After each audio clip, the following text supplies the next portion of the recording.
داوی زۆر تازە بە تایبەت ئەوەی کە لە چەند کاتژمێری ڕابردوو تاران بە چڕی بردومان کرا، کەرەج بردومان کرا، جارێکتر مەشهەد، شیراز، ئەسفەهان بە تایبەت پردی بێلیقانی پێدڵنیایە B1 لە کەرەج کە گەورەترین پردە لە ئێران و دەڵێن یەکێک لە گەورەترین پردەکانە لە ڕۆژهەڵاتی ناوەڕاست زیاتر لە 2 جار بردومان کرا لەلایەن فڕۆکەکانی ئەمریکا و وەروە ئیسرائیلش. تەنانەت چەند خولەکێک پێش ئێستا دۆناڵد ترامپ سەرۆکی ئەمریکا لە تۆڕی کۆمەڵایەتی خۆی ناساو بە تروس سۆشیال تویتێکی کردووە وێنەی ئەو پردەی کە لەلایەن ئیسرائیل لەلایەن ئەمریکاوە بردومان کراوە تویتێک کردووە لەسەری نووسیوە هێرشەکان بەردەوامن، گەورەترین پردی ئێران ڕووخێندرا، هێرشەکان بەردەوام دەبن. ئەگەر ئێران کۆڵ نەدات، ئەگەر ئێران دانوستاندن نەکات، بێگومان هەموو ژێرخانی ئابووری ئێران لە ناو دەچێت. ئەمەش هاوکات لەگەڵ ئەوەیە کە باس لە بردومانی ژێرخانی ئابووری ئێران دەکرێت، بەڵام دەبێمە بە پاشکاوانە باسی بکەین کە ژێرخانی ئابووری ئێران لە ژێر بردوماندا بووەوە بەشێکی زۆری لە ناوچووە بە تایبەت. دوو بنکە و بارگا بڵین دوو ناوەندی گەورەی دروستکردنی پۆڵا کە پێی دەڵێن هەم لە خوزستان و هەم لە ئەسفەهان فولادی مبارەکە و فولادی خوزستانەوە بردومان کران، زۆر بە چڕیش بردومان کران. ڕۆژی ڕابردوو فولادی خوزستان ڕایگەیان، یعنی پۆڵا، فولاد بە پۆڵا دەڵن، بەڕێوەبەری گشتی کارگەکان ڕایگەیان کە بەرهەمێنان لەو کارگەیانە ڕاوەستاوە و با بڵین زیانەکانی هەرچەند ئامارێکی ڕسمی نیە بەڵام بەپێی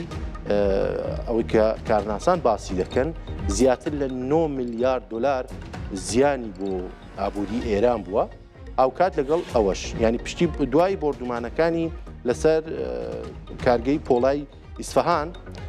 چەند سەعاتێک یا بڵێن چەند ڕۆژێک بەرهەمهێنان لەو کارگەی بەردەوام بوو هەتا ئەمڕۆژ کارگەی پۆڵای ئیسفەهان فولادی مبارەکەی پێدەڵن ئەویش لێ دوانیدا کەوتی بە تەواوەتی بەرهەمهێنان وەستێنراوە بە ئەو کەسانی کە لەوێ کار دەکەن نێنەوە شوێنی داوامەکەیان. ئەمە پێشاتێکی تازەیە بە تایبەت بۆ ئابووری ئێران. هەرو جۆرەی کە شەوی ڕابردوو ینی بڵین بەرەبەیانی ڕۆژ ڕابردوو چاوەڕێ بوون کە دۆناڵد ترامپ قسە بکەوە باس لە ئاگربەست یا کۆتایی بە شەڕی لەگەڵ ئێران بێنێ، بەڵام شتێکی بەو جۆرە نەبوو. زۆرتر دۆناڵد ترامپ باسی لە گلەییەکانی خۆی سەبارەت بە ناتۆ کرد، ئەوەی کە ناتۆ تا ئێستا هاوکاریی ئەوتۆی نەکردووە لە نێوان شەڕی ئەمریکا و ئیسرائیل لەگەڵ ئێران و باسیەوە دەکات دەڵێ ئەم گەروی هورموزە کە ئێوە زۆر بەردەکەی لە سینگتان دەڵێن دەبێت بکرێتەوە من ئەو شەڕا گەروی هورموز زۆر بۆ من گرنگ نییە، ئەوەی کە گرینگە بۆ ئێوە دەبێت بێن بیپارێزنەوە، ئێوە دەبێت بێن بیکەنەوە. بەڵام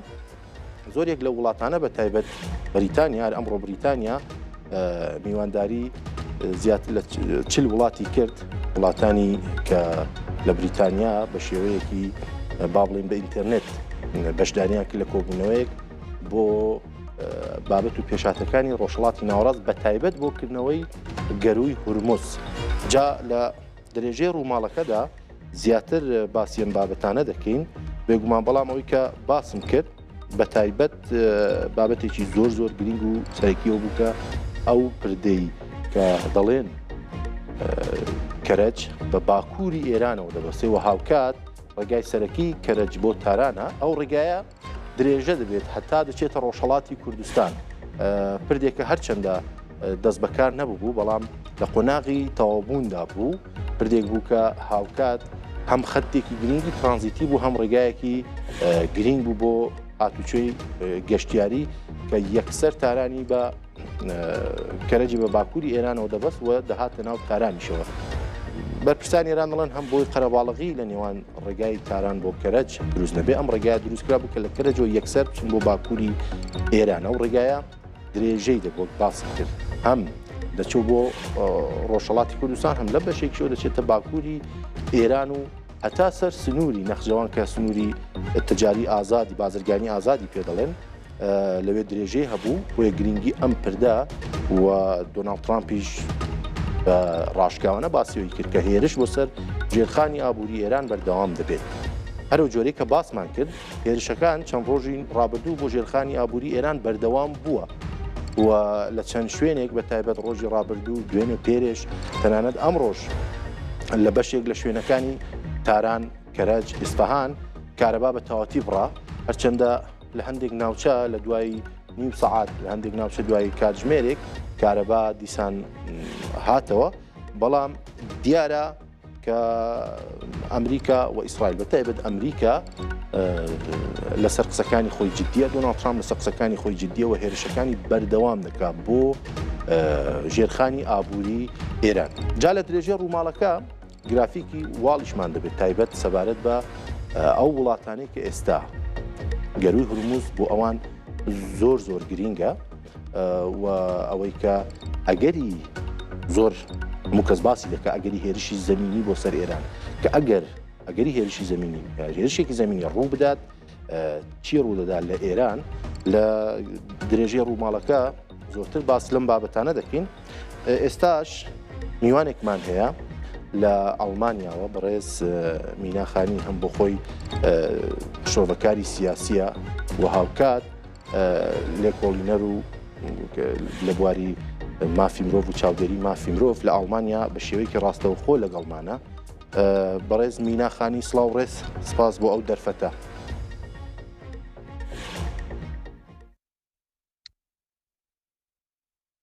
بەڵێ بەڕێز میناخانی ئەگەر دەنگم دەگری سڵاو ڕێز بەڵێ سڵاوم هەیە بۆتان لە خزمەتان. گەلێک سپاس. دەمەوێت پرسیاری یەکەمم بەمە دەست پێ بکەم 34 ڕۆژ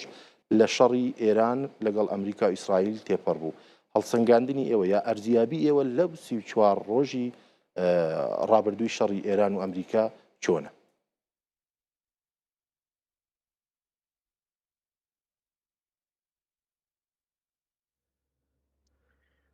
خب در درجه اول برای خیلی از ماها اینطوریه که این شرایطی لە پلەی یەکەمدا ئەم شەڕە بەو شێوازەی کە ڕوو دەدات خەڵکی ئێران زۆربەی خەڵکی ئێران کەوتون ناودۆخێکی زۆر دژواری شەڕەوە کە خەڵکیش بەو زۆربەی خەڵک تاوانباری یەکەم لە ڕوودانی ئەم شەڕ لە قەومانی ئەم شەڕدا کۆماری ئیسلامی بە هۆکاری یەکەمی ئەم شەڕە دەبینن و ئەمە یەکەم شەڕیش نییە کە تاکو ئێستاکە بەرۆکی ئێران و خەڵکی ئێرانی گردوێتەوە و هاوکاتیش کۆماری ئیسلامی هۆکارێک بووە کە تاکو ئێستاکە لە هەرێمەکەتە لە وڵاتانی دەوروبەریشدا شەڕێکی نیابەتی واتە شەڕێکی نەڕاستە و ڕاست بەڕێوە دەبات و ئەم شەڕێکی ئێستاکە هەم دەوڵەتی ئەمریکا و ئیسرائیل زیاتر لە 30 ڕۆژە هێرش دەکەنە سەر ئێران و ئەمە ئەو ڕۆژانێش هەواڵی زۆر ناخۆش لەسەر ئەم قەومانی ئەم جەنگە دەبینین لە ئێرانە کە دەقەومێت و لەلایەکەوە کۆمەری ئیسلامیش ئینتەرنەتی بڕیوە لەسەر خەڵکی ئێرانە کە بۆ نەتوانین زیاتریش و ڕۆژانە بە شێوازێکی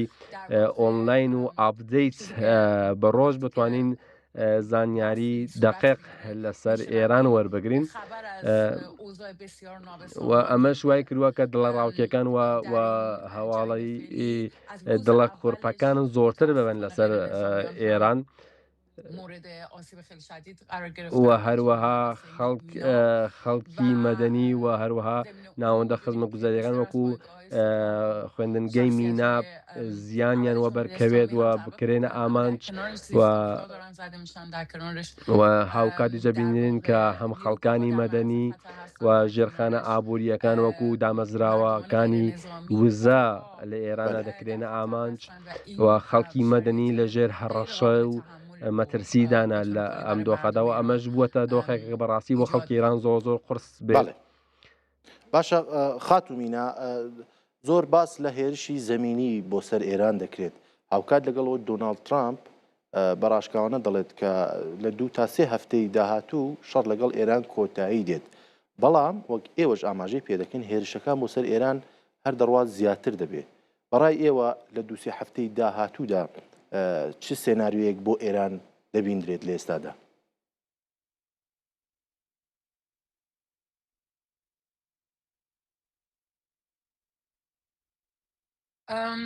خب این چیزی که ما داریم می‌بینیم ئەم شتێکی ئێستاکە به ئێمە این دەبینین صورته که بەم مذاکره ها شێوازەیە کە دوباره نتیجه نرسیدن کە در حال گفتوگووەکان و مذاکره گفتوگەکان داشته لەگەڵ صورت ئێراندا هیچ میگرفته ئەنجامێکیان گزینه نەبووە نظامی و همواره روی میز بژاردەی بوده. به سەربازی نظر میاد که ئێستاکە جمهوری اسلامی خودش هم بژاردەی نگاهی به این یەکەم بوو جنگ لە بەردەستایەوە داشته. کاری پێ جنگی رو دەکرێت لەسەر ئێران واقعا به سمت شرایط جنگی پیش برده در و مذاکره ها جوری وای لێ عمل کرده هاتووەکان که بە بخواد ناچاری در واقع مەجبور جلوی جنگ رو بگیره بوونە و کە اینجا هم هەردوو توی لایەن در کە شرایط بژاردەی فعلی سەربازی قسە خود بکەن. جمهوری اسلامی اصرار داره کۆمەری به ئیسلامیش ادامه پێداگرە لەسەر جنگ ئەوەی کە به خاطر ئەم اینکه در شەڕە ادامه بەردەوام جنگ بکات و در بەردەوامی قطعی این بەم جەنگە در بدات. شرایطی که پس از کشته شدن خامنه ای لە دوای کوشتنی شخص اول خامنەیی جمهوری کە اسلامی وەکو کەسی حالا پلە این یەکی سپاه کۆماری به طور ئیسلامی کامل بوو قدرت رو به دست ئێستاکەیدی بە داره تەواوەتی هەموو گفتیم هێز و مجتبی جونگەکانی هێز لە خامنه ای دەستی رو سپاه انتخاب سوپای کرده است ما پاسدارandایە مجتبی خامنه ای نمیبینیم و ما ئێستاکەش فقط داریم در واقع خود سپاه رو میبینیم الان ئێستاکە جمهوری ڕاستە کە اسلامی ئێمە داره مشتبای توسط خامنەی سپاه زۆر نابینین و ئەوەی کە مدیریت میشه یەکەم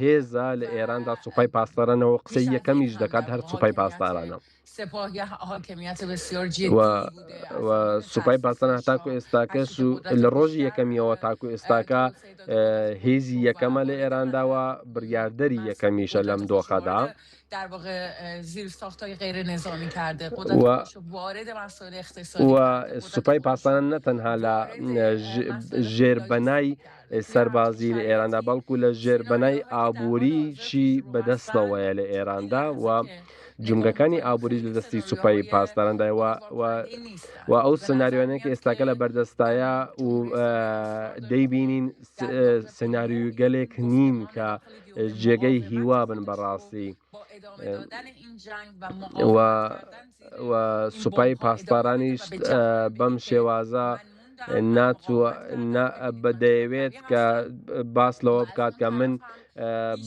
هوایی نداره بەرخۆدانیکی از گەورە اینکه در دەکەم همین شرایط خۆراگریکیەوە دەکەم جنگی و بەو اینترنت رو شێوازە برای نیشانی مردم جیهانی بسته دەدات سوپای هر پاسداران روز کە اعدام بکنه امروز من ما خبر خۆراگریکی زۆر اعدام بێوێنە جوان دەکەم و 18 شێوازە ساله از نیشانی جیهان دەدات معترضین لە لایەکی دیکەشەوە دیماه رو خۆپیشاندەران یان باهاش مواجه کەسانی شدیم در روزهای ناڕازی گذشته ئێعدام همینطوری دەکات در و لە زندان خانشاه سێدارەیانی اسحاق دەدات و برخی و زندان‌های دیگه دستای اعدام لە ناو زندانیان هرچند که زندانیان زیندانەکانیشدا سیاسی دەستی بە میزنه و ئێعدامکردن و لە سێدارەدانی همه اینها کنار هم خەڵکی ناڕازی به کردووە. نظر میاد که داره کاتێک همچنان هم به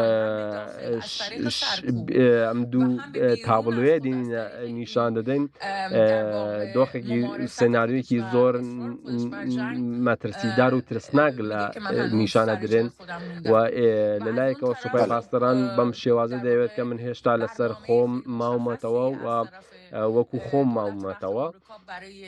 و هیچ رژیم دیگه نمیشه گۆڕانکاری و و این احتمال یان این رو زیانێکم وە باز میذاره این بەرنەکەوتووە سناریو رو باز میذاره و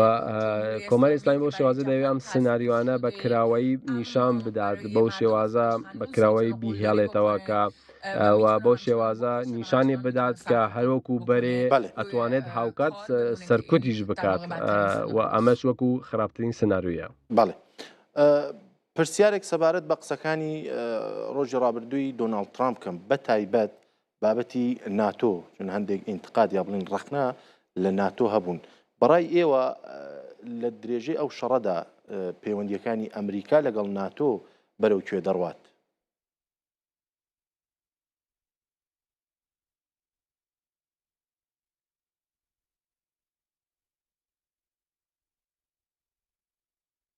منظور از آخرین حرف آخرین اظهار نظراش در مورد اینه که ایران به اصل حجر میره منظورتون اینه؟ مەبەستم ناتۆیە ینی ئەو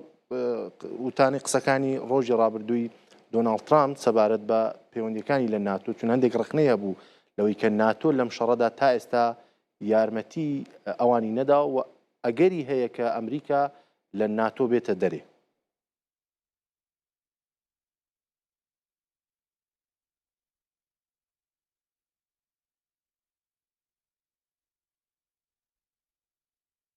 ببینید به هر حال تو این موقعیتی که ما سرکن لەم دۆخەکە ئێستاکە ئێمە لە ئوروپا لێ ناویدایە دەبینین کە کاتێک هەڵوێستی دەوڵەتانی ئەوروپایی چاوەڵێ دەکەین و دەبینین بێ ئەوەی کە هیچ ڕاوێژێک لەگەڵ دەوڵەتانی ئەوروپاییدا بکرێت و بێ ڕاوێژی و بێ بەشداری دەوڵەتانی ئەوروپایی بینیمان کە ئەم جەنگە دەستی پێکرد و دەبینین کاتێکیش لە بەرامبەر قەیرانی کۆچبەریدا و لە لێشاوی کۆچبەریدا ئەم لەوانەیە ئەوروپا ڕوبەڕووی لێشا و شەپۆلێکی کۆچبەری ببێتەوە بۆیە لەم دۆخە زۆر خۆشحاڵ نین وڵاتانی ئەوروپایی و ئەوروپاییەکان زۆر پێداگرن لەسەر ئەوەی کە مذاکرە و گفتوگۆ لەگەڵ دانوستان لەگەڵ ئێراندا بکرێت و زۆر پێداگرن لەسەرەوەی کە لەگەڵ جەنگدانین دەوڵەتانی ئەوروپایی و نایەنەوێت کە ناتۆش پەلکێشی ئەم جەنگە بکرێت بۆیە دەوڵەتانی پەلکێشکردنی وڵاتانی ناوتۆش بەناو ئەم جەنگە دۆخێکی زۆر ئاسان نییە ڕەوشێکی زۆر ئاسان نییە بۆیە کۆماری ئیسلامیش هێرشەکانی لەسەر هەرێمی کوردستان بە تایبەتی لەم دۆخە ئێستادا ئەمە دۆخێکی زۆر خراپە و ڕەوشێکی زۆر مەترسیداریی خولقاندووە لە هەرێمەکەدا بە تایبەتی ئەو پەلاماران کە دەیکاتە سەر دەوڵەتانی جیرانی خۆی ئەوسا و دراوسایی خۆی و ئەمە شوای کردووە کە ناچار بکرێن ئەوم دەوڵەتان و وڵاتانی جیهانیش ناچار بکرێن کە هەڵوێستێکی جیاوازیان هەبێت لەسەر ئەم جەنگەداوە دۆخێکی زۆر ئاڵۆزی هێناوەتە ئاراوە لەم دۆخە ئێستادا و ئەمەش وا دەکات کە فشارەکان لەسەر ناتۆ زۆرتر ببێت کە ئەوەی کە ناتۆ ناچار بکرێن کە بەشدار ببێت لەم جەنگەدا و دیاریش نییە کە ئێستاکە دەکرێت بە شێوەیەکی زۆر نادیار ئەم جەنگە بکێشرێت. باشە خاتومینا لەگەڵ ما بمێنەوە هەواڵێکی بەپەلە هەیە ئەوەی کە سوپای پاسدارانی ئێران شەپۆلی 91مینی هێرشی موشکی ڕاگەیات هەر دیمەنەکانی لەسەر شاشەی کورتسادنی و زانی کە دەیبینن ئەوە دیمەنی ئێستای دیمەنی چەند خولێک پێش ئێستای تل ئەبیبە سوپای ئیسرائیلش ڕایگەیاندە بوو هەم ئێران هەم لوبنان لە لوبنانەوە زیاتر لە 120 موشک ئاراستەی ئیسرائیل باکووری ئیسرائیل کرابوو ئەوە هەندێک لەو موشکانی کە دەیبینن ئێستا لە تل ئەبیب دەکەونە خوارێ چەندە سیستەمی بەرگری ئاسمانی گومبەزی ئاسنینیش هەوڵ دەدا با بڵێن موشەکەکان پوچەڵ بکاتەوە بەڵام هەندێکیان بەپێ ئەو دیمەنانێک کە دیارە هەندێکیان دەکەونە خوارێ هاوکات لەگەڵەوەش وەک ئاماژەمان پێکرد سوپای پاسدارانی ئێران شەپۆلی 91مینی هێرشی موشکی ڕاگەیان هەواڵێکی تریشەیە لە چەند خولەکێک پێش ئێستا لە بەندەر عەباس بە پێی میدیاکان ئێران کە باسی دەکەن لە بەندەر عەباس دەنگی تەخینەوەیەکی بەهێز بیستراوە دیارە بردوما بۆ هاوکات لەگەڵ ئەوەش دەنگی سیستمی بەرگری ئاسمانی دێت تەقەی بەرگری ئاسمانی دێت لە بەندەر عەباس بە درێژایی ئەم 34 ڕۆژ شەڕی ڕابردوو ئەمریکا و ئیسرائیل با بڵێن هاوتەریب لەگەڵ ناوەندی ئێران بردومانی باشووری ئێرانیشیان کردووە کە هەم با بڵێن شوێنێکی زۆر گرنگی ئابووریە بۆ ئێران و ئەوەی کە بەندەرەکانیش لەوێن بە تایبەت بەندەر عەباس شوێنێکی با بڵێن گەرویەکی گرنگی ئابووریە بۆ ئێران ئەو دوو هەواڵی بەفەلێ بوو کە ویستم ئاماژەی پێ بکەن و ئەو دیمەنە تازانەی کە لەسەر شاشەی کورتسات نیوزنەوە ئەو موشەکانن کە ئەمریکا ئیسرائیل و ئێران بەیەکەوە ئاراستەی لوبنان و ئێران داوای لێبوردنەکەم بەیەکەوە ئاراستەی ئیسرائیلیان کردبوو هەندێک لەوانە بە پێی دیمەنەکان وا دیارن دەکەونە خوارێ زەرەر و زیان دەگەێنن هەندێک دیمەنیش هەبوو کە لە هەندێک شوێن کەوتبوو سیارە سوتابوون لە داهاتوودا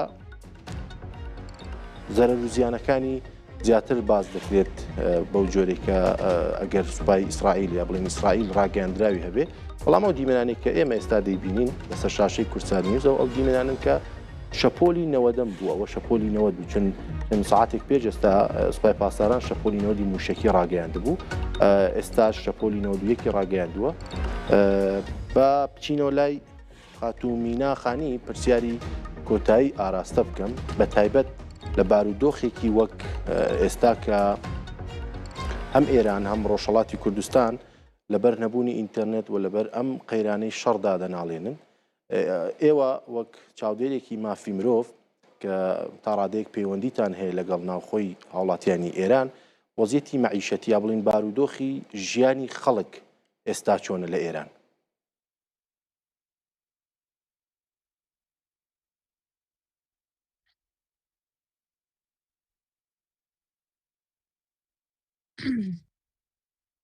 به حال یه چیزی که خیلی همه این سالها برای شتێکە لەم ساڵانەی دواییدا بە تایبەتی زۆر لە بەرچاو بووە و ئێمە لە پێش چاواندا بووە ئەوە بووە کە لە ڕۆژهەڵاتی کوردستاندا کۆماری ئیسلامی سەرکوتەکانی زۆر بووە لەسەر خەڵکی ڕۆژهەڵاتی کوردستان و دۆخێکی میلیتاریزە و سەربازی بووە دۆخی ڕۆژهەڵاتی کوردستانەوە بە هەمان شێوازیش لەسەر خەڵکی ئێرانیش ئەو سیاسەتە پەیڕەو کراوە و بچووکترین ئەو دژمنانەی کە بچووکترین دژمنی کۆماری ئیسلامی کە ڕوبەڕووی بووێتەوە دژمنەکانی لە ناو دڵی خۆیدا و لە ناو خێزانی خۆیدا بووە ڕۆژهەڵاتی کوردستان بووە کە تەنیا بزوتنەوەیەک بووە کە لە تاریخی لە مێژووی نوێی کۆماری ئیسلامیدا ئەو حیزبە کوردیەکان بووە کە بە تایبەتی و توانیوێتی کۆماری ئیسلامیش و خەڵکی ڕۆژهەڵاتیش توانیویانە بەو شێوازە درێژە بە هەبوونی خۆیان بدەن و بزوتنەوە و تەفگەری خۆیان لە دژی کۆماری ئیسلامی تا ئیزە بەردەوام بکەن ئەلبەتە ئەو جوداتیەی کە لە بەرامبەر خەڵکی کورد و گەلی ئێران هەتاکو ئێستاکە بەردەوام بووە کۆماری ئیسلامی تاکو ئێستاکە بەردەوام بووە لەسەرەوەی کە ناکۆکیەکان لە جداتیەکان لەسەر خەڵکی کورد و گەلان بەردەوام بکات و ئەم جیاوازیە و ئەم بەسەربازیکردنیش ئەم دۆخە بەسەربازیکردنێک کە لەسەر خەڵکی بەردەوامی کردووە و سەرکوتەکانی هەتاکو ئێستاکە بەردەوام لە ئاستێکی زۆر بەرزتردا بەردەوام دەکات لەسەر خەڵکی ئێران و منیش وەکو یەکێک لە ئەندامانی ڕێکخراوەکانی مافی مرۆڤ هەنگاو کە خۆم ئەندامیم ڕۆژانە چاودێری دەکەین دەبینین کە کۆماری ئیسلامی ترسێکی هەیە لە ترسێکی زۆری هەیە لەسەر خەڵکی کورد و خەڵکی ڕۆژهەڵاتی کوردستان و بە شێوایەکی زۆر جیاوازیش فشاری خۆ لەسەر خەڵکی کوردەوە لەوێدا باشە زۆر سپاس بەڕێز خاتوو مینا خانی چاودێری سیاسی و شۆڤەکاری سیاسی ئەوە چاودێری مافی مرۆڤ گەلێک سپاس کە لەگەڵمان بووی هەربژیت لەم 34 ڕۆژ شەڕی ئێران لەگەڵ ئەمریکا و ئیسرائیل بە بەردەوامی ئەوەی کە گوێمان لێ بووە گەروی هورموز بووە گەروی هورموز داخراوە گەروی هورموز دەبێت بکرێتەوە گەروی هورموز داخراوە بەهای نەوت چووە سەرێ بەهای زێر هاتە خوارێ کۆمەڵێک هەواڵ هەیە ڕۆژانە گوێبیستی دەبین و شڵەژانێکی دروست دەکا لە سەر لە شێواویەکی دروست دەکا لە ناو خەڵکدا جا ئێستا دەمەوێت باسی گرنگی گەروی هورموز بکەم بەڵام پێش ئەوە مێ باسی ئەو وڵاتانە بکەم کە لە جیهاندا زۆرترین یەدەگی نەوتیان هەیە، ینی زۆرترین نەوتی ژێر ئەرزیان هەیە تر ئەوەی لە هەموو لە سەرانسەری دنیا دە وڵاتمان هەڵبژاردووە. یەکەمین وڵات لەوانە ڤێنزوێلایە. ڤێنزوێلا بە 304 ملیار بەرمیل گەورەترین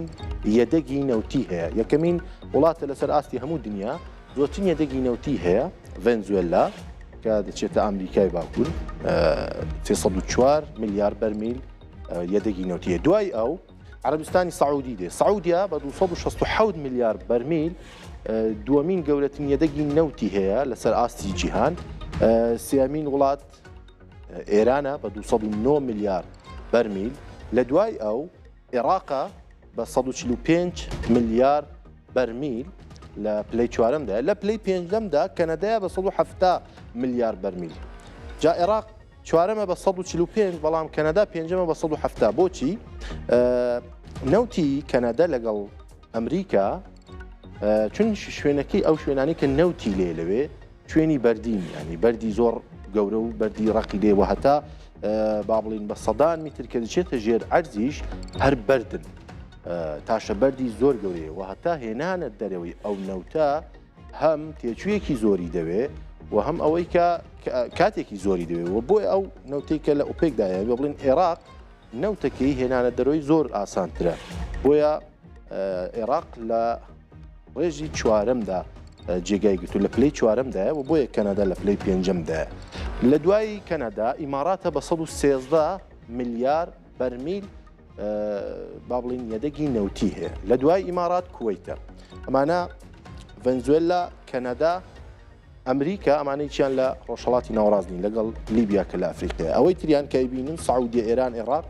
ڕۆژهەڵاتی ناوەڕاستن. لە دوای ئیمارات و کووەیت کە کووەیت بە 102 ملیار بەرمیل یەدەگی نەوتی هەیە. لە دوای ئەو رووسیا دێت. رووسیا بە 58 ملیار بەرمیل لە ڕێزی هەشتمدا جگای هەیە و لە دوای ئەویش ئەمریکا. ئەمریکاش سیرکەن هەر 74 بەڵام رووسیا 58 ملیار بەرمیلە. نەوتێکی ئەمریکا و کانادا کە بەحسم کرد شێوازی دەرهێنانەکەیان شێوازێکی تایبەتیە کە پێ دەڵێن فراکتینگ، ینی نەوتی شەیڵن. ئەوانە نەوتێکن کە وەکو ئەم نەوتەنین کە لە عەرەبستانی سەعودی یا لە ئێران یا لە عێراق یا لە ئیمارات یا لە کووەیتە. ئەو نەوتەنیە کە بیرەکە لێ بێبی کۆڵی و نەوتەکە بێتە دەرێ. نەوتی ئەوان لە ژێر بەردەکانن کە بۆریەکە دەڕوات بە زەختێکی زۆری ئاوەکە لی دەدات، بەردەکە دەشکێنێ وە دواتر نەوتەکە لێەوە دێتە دەرێ. هەم تێچووی زۆری دەوێت هەم کات. لە دوای ئەمریکا لیبیایە بە ڕێزیدان، تەبعاً وڵاتی تریشە بەڵام ئێمە و دەوڵاتەمان هەڵبژاردووە. لیبیا بە 50 ملیار بەرمیل دامین وڵاتێک خاوەنی زۆرترین یەدەگی نەوتیە. جا ئەمە ئەم دەوڵاتە بوون کە خاوەنی زۆرترین یەدەگی نەوتین. جا با بچینە سەر ئەو وڵاتانەی کە زۆرترین بەرهەمهێنانیان هەیە. ئەمریکا نوێم وڵات بوو، رووسیاش هەشتەم وڵات بوو، بەڵام سەیریکن. لێرە ئەمریکا زۆرترین بەرهەمهێنەری نەوتە لەسەر ئاستی جیاندا، ینی 13,240,000 بەرمیل ڕۆژانە نەوت بەرهەمدێنێ ئەمریکا. جا ئەمەتان لەبیر بێت. رووسیا کە لە پلەی هەشتەم بوو بۆ یەدەگی نەوتی، ئێستا لە پلەی دووەمە بۆ بەرهەمهێنانی نەوت لە جیهاندا 9,800,000 بەرمیل ڕۆژانە نەوت بەرهەمدێنێت. لە دوای رووسیا سەعودیەیە، لێرە بە هەڵە نووسراوە ئەمریکا، سەعودیەیە بە 9 ملیۆن بەرمیل ڕۆژانە لە ڕێزی سێەمدایە. لە دوای ئەو کەنەدا و عێراق. کەنەدا بە 4,700,000 بەرمیل لە ڕۆژێکدا و لە دوای ئەویش عێراقدایە. جا بۆچی باسیۆم کرد؟ ئەمریکا، رووسیا و کەنەدا. گەروی هورموز زۆرترین بەرهەمهێنانی نەوتی ڕۆژهەڵاتی ناوەڕاستیە، بەڵام ئەو نەوتە بۆ کوێ دەڕوات؟ ئەو نەوتە لە گەروی هورموزدا بەشی هەرە زۆری لە 129 با بڵین پێداویستی نەوتی چین لە گەروی هورموز پێک دێ، هیندستان لە گەروی هورموز پێک دێ. چین گەورەترین بەرهەمهێنەری کاڵا و شکومەکە بۆ ئەوروپا و هیندستانیش گەورەترین بەرهەمهێنەری کاڵا و شکومەکە بۆ بەریتانیا. چین بۆ ئەوروپا بوو، چین بۆ ئەوروپا، بەریتانیاش بۆ بریتانیا ئینگلیستان جا ئەوەی کە ئێستا لەو نێوەندەدا زەرەری زۆر گەورە دەکات وڵاتانی ئوروپان و هاوکات لەگەڵ ئەوەش چینە لەگەڵ ئەوەش هندستانە جا ئێستا دیمەنمان هەیە هەوڵێکی بەپەلێ ئێستا ئەو دیمەنانەی کە دەیبینن ئەوە ڕاستەوخۆ کوێ هاوکاران قودسەوە دیمەنی قودس ئێستا ڕاستەوخۆ دەیبینن هێرشی موشکی کراوەتە سەری سیستمی بەرگری ئاسمانیش چالاک بووە لەوێ ئەو دیمەنەکانی ئێستا دەبینین دیمەنی ڕاستەوخۆی قودسە پێشتریش جارێک هێرش کرا بووە سەر قودس ئەمەش دیمەنی ڕاستەوخۆی تەل ئەبیبە کە لە ئێستادا دەیبینن شتێک بە ئاسمانیەوە دیار نییە بەڵام شەپۆلی 91ەمین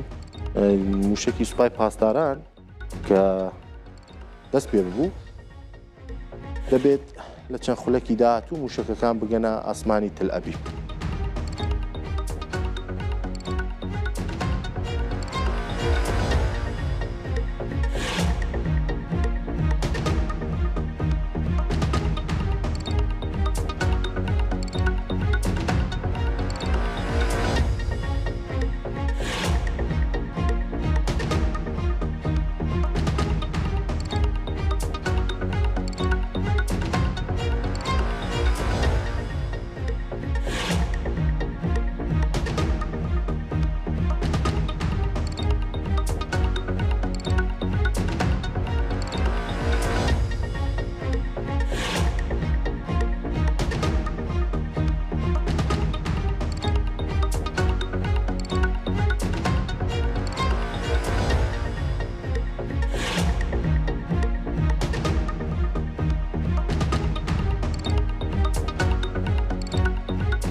بەڵێ ئەو دیمەنانەی کە بینیتان دیمەنی ڕاستەوخۆی تەل ئەبیب و قودس بوو کە تا ئێستا ئارام بوو ئاسمانی هەردوو شارەکە بەڵام پێدەچێت کە کاتژمێرەکانی داهاتوو ئەو موشەکانی کە لەلایەن سوپای پاسدارانەوە ئاراستەی ئیسرائیل کراون ببیندرێت لە ئاسمانی ئیسرائیل هەندێک وێنەی نوێ هەیە لەو پردەی کە ئەمریکا بۆردومانی کردبوو لە کەرەچ ئەگەر هاوکاران بێنە سەر شاشە پێش ئەوەی کە ئەو دیمەنەی لای دەستی چەپ دەیبینن پردەکەی کێشتا تاو نەبوو بەڵام ئەوەی لای دەستی ڕاست دەیبینن ئەوە وێنەکەیەتی لە دوای 3 جار بۆردومانکردنی ئەو پردە لە ناوچەی عەزیمیە لە کەرەچ جا ئەو پردێکی زۆر گرنگ بوو بە تایبەت بۆ ئەوەی کە کەرەچ بێەوەی کە بێ ناوتاران یەکسەر دەبەسرێتەوە بە باکووری ئێران ئەم بێگومان گرنگیەکی هەیە بۆ خەتی ڕێڕەوی و ترانزیتی و هاتوچۆی کالا لە ناوخۆی ئێراندا و ئەوەی کە هەم ترافیک و قەرەباڵغی ناوتارانیشی کەمتر دەکردەوە بەڵام ئێستا بۆردومان کراوە ئەوەش هەر ئەو دیمەنی هەر ئەو پردەیە بۆردومانی دووەمە ئەمەش ساتی تەقانەوەیەتی بۆردومانی دووەمە چون جاری یەکەم کە بۆردومانی کرد جاری دووەم دووبارە بۆردومانی کردەوە هەندێک دیمەنی نوێی تر هەیە هاوکارانمان ئێستا دیخەنە سەرشاشەی کورسان نیوز بەڵام ئەو کە دەیبینن دیارە جاری دووەم بە بۆمبێکی جیاوازتر ئەمە هەڵەنە بەمە یەکەمین بۆردومانیەتی ئێران باس لە کوژانی 2 کەس دەکات و چەند کەسێکیش بریندار بوون لەم بۆردومانەدا ئەو بۆمبی دووەم بوو کە بۆی کە پردەکە بڕوخێ دیارە ئەو پێشتر پلانی بۆ دانرا بوو بە زانابوون بە ئارمانگیران کە لە دوای ئەوەی یەکسەر دۆناڵد ترامپ لە توو سۆشیال تویتێکی لێداوە ئەوەی کە دەڵێ بەردەوام دەبین ئەگەر ئێران مل نەدات ئێمە بەردەوام دەبین لە بۆردومانەکانی ژێرخانی ئابووری ئێران جا ئەو دیمەنانە ئەگەر دەنگی هەیە بە گوێبیستی دەنگی بۆردومانەکەی بین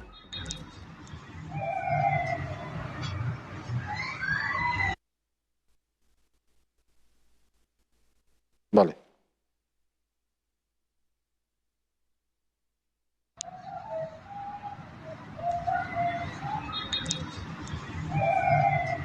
بەڵێ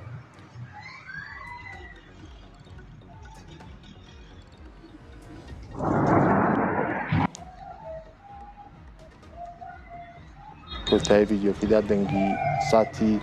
لێدانی موشەکەکەی دەنگی هەیە بەڵێ باش جا بینێران دەمێ باسی بابەتێکتان بۆ بکەم زۆر گرنگە ئەو دیمەنانەی کە ئێستا دەبینین ئەو دیمەنی تەلئەبیبە هێشتا دیمەنی پێش ئێستاە کەمێک پێش ئێستاە کە پێشش باسمان کرد ناو سنتەری شاری تەلئەبیبە ئەمە جۆری سوپای ئیسرائیلش باسی کرد بۆردمانێکی چڕی باکووری ئیسرائیل کرا و تایبەت تەلئەبیب ئەو جۆرێکە دەبین ئەوە دیمەنی ئەو موشەکەیە دیارە موشەکەکان هەمووی موشکی هێشوین لە تەلئەبیب دەکەونە خوارێ و کەڵێکی زۆریش بەرز بۆتەوە ئەوە ئەو دیمەنانەی تەلئەبیبە جا چاوەڕێ دەکرێت لە چەند خولەکی داهاتوش چەپۆلی موشەکەکانی وە لە شەپۆلی نەوەدی یەکەمدا ئاراستەی ئیسرائیلکرا ببینرێت ئەو جارە لە شوێنێکی نیشتەجێبوون درراوە مەکانی بەرگری شارستانی لە تەلئەبیب دەیانێ ئاوگرە بکوژێنەوە دیمەنەکانی ئێستای چەند خولەک پێش ئێستای تەلئەبیبە.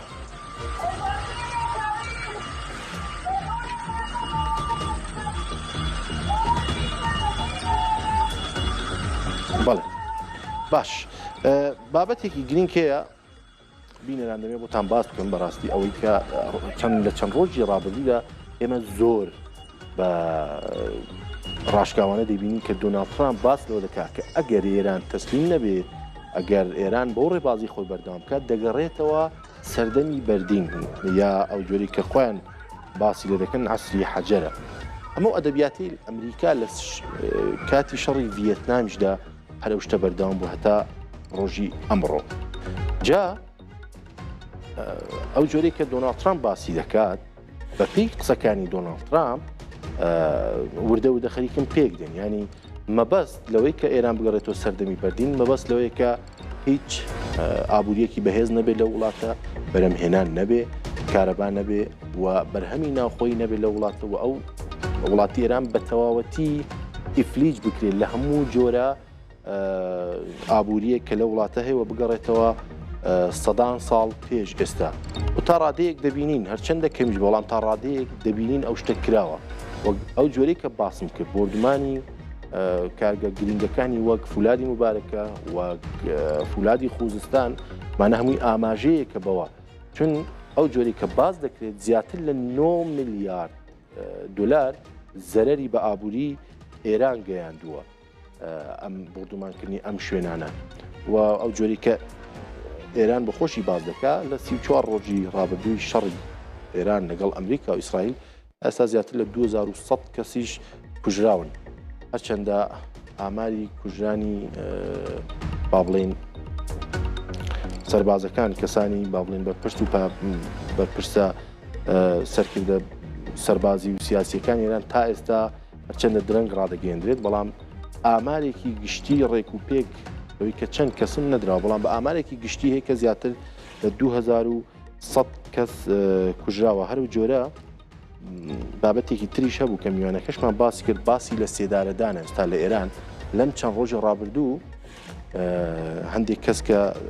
دەستگیر کرابوون بە تۆهمەتی ئەندامەتی بۆ ڕێکخراوەی سازمانی مجاهدینی خەڵک لە سێدارە دران لە کۆتا لە سێدارەدان کەسێک کە ئەوەی کە لە سێدارە درابوو ئێران بۆ خۆی باسی دەکرد ئەحمەدی حاتەمی بوو لە دوای ئەو ئەیوبی شیریش کە دەستگیر کراوە ئەمانە بارودۆخی لە کاتی شەڕدا دەڕوا بارودۆخی مافی مرۆڤیش لە وڵاتەدا تووشی کارەساتی گەورە دەبێتەوە بێگومان جا ئەمەی ئەم لە سێدارەدانانت بەشێکە لەو بابەتە هەرچەندە ئێران دەڵێت ئەمانە بە تۆمەتی جاسوسیکردن بۆ موساد دەستگیر کراون بەڵام ڕێکخراوە مافی مرۆڤەکان ئەمە ڕەخنە دەکەن و بە جۆرێکتر باسی دەکەن ئەو دیمەنانەی کێستا لەسەر شاشی کورسات نیوز دەیبینن دیمەنی کەمێک پێش ئێستای تەلئەبیبە و ئەو وێنەی کێستا دەبینین وێنەی لای چەپ وێنەی پێش بۆردومانی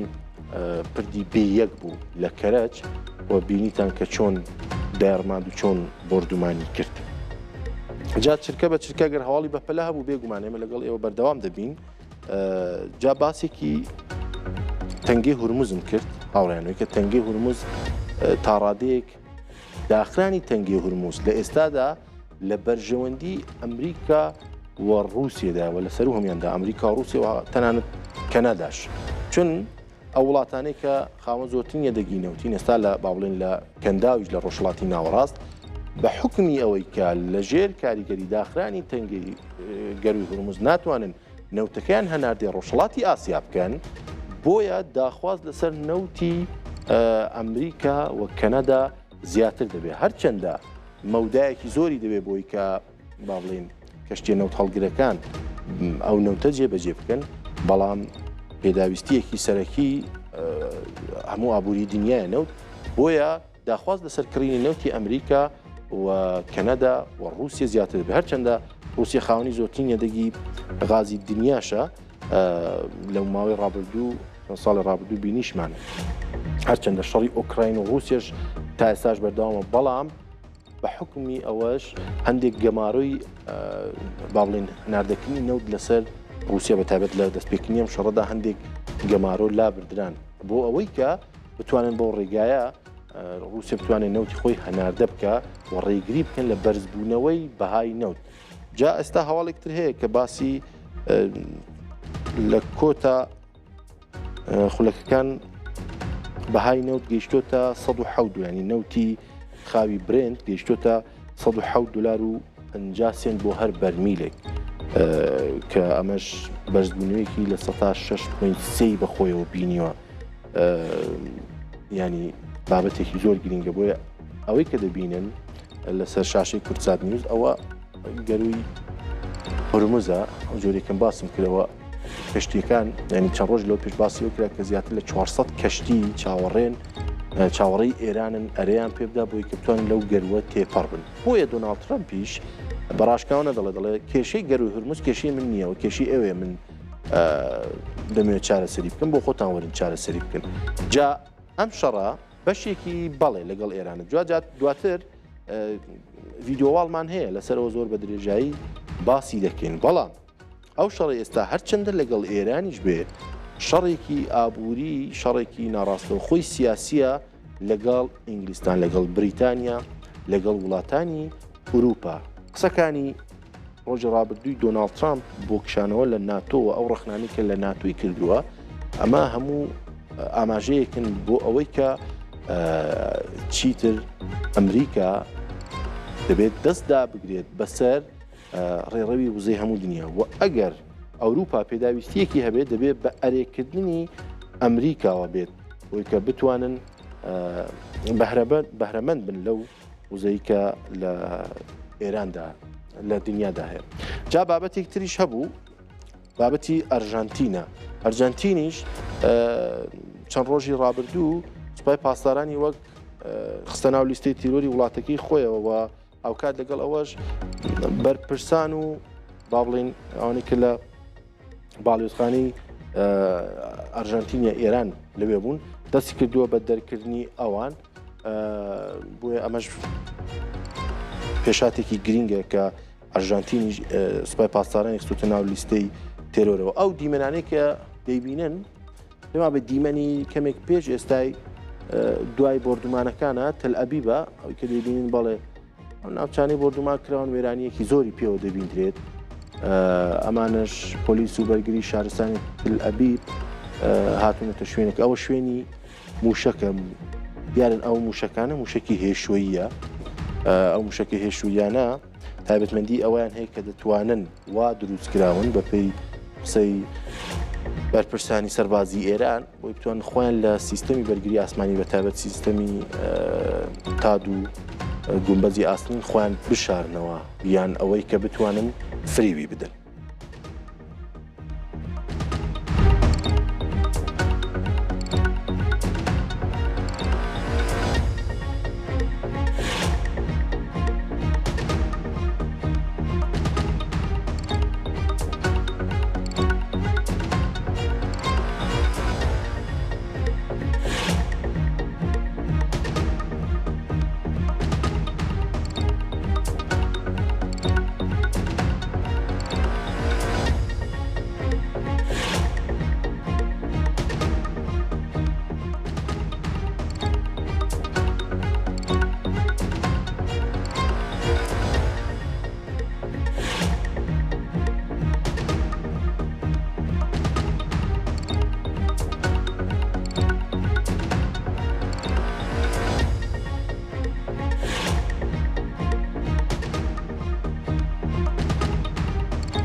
بەڵێ عزیزان ئەوەی کە ئێستا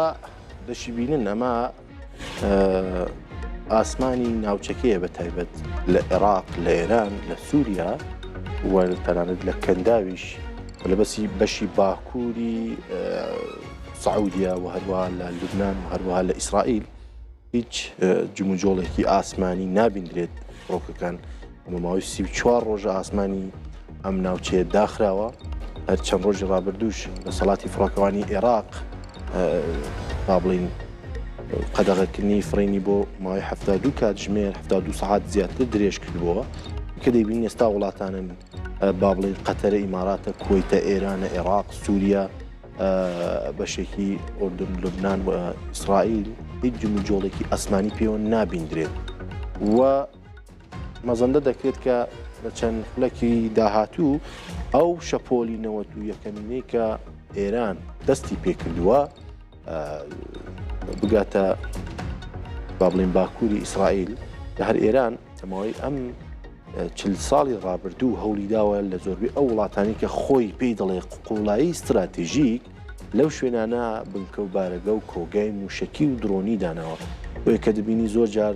موشکێک کە ئاراستەی باکووری ئیسرائیل دەکرێت و بە زووترین کات دەگات ئەوە هەر لە لوبنانەوە باشووری لوبنانەوە ئاراستەی و شوێنان دەکرێت و تەنانەت لە ڕۆژاوای عێراقەوە ئاراستەی ئیسرائیل دەکرێت ئێران هەوڵی داوە بە ساڵان لەو شوێنانە کۆگای موشکی و با بڵین بنکە و بارەگای دروستکردنی درۆن و موشک دروست بکە لەم وڵاتانەدا.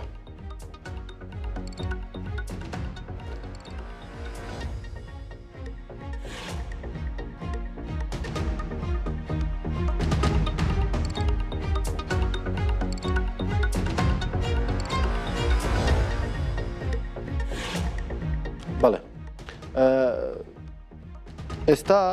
تەبێژی با بڵین بڕیارگەی ناوەندی خاتەمولئەنبیا قسەی کردووە هێشتا ئامادە نییە دواتر کە ئامادە بوو دەخینە سەر شاشەی کورتسات نیوز کە دووبارە زمانێکی هەڕەشامیزە هەڕەشەی پێوەیە بۆ ئەمریکا و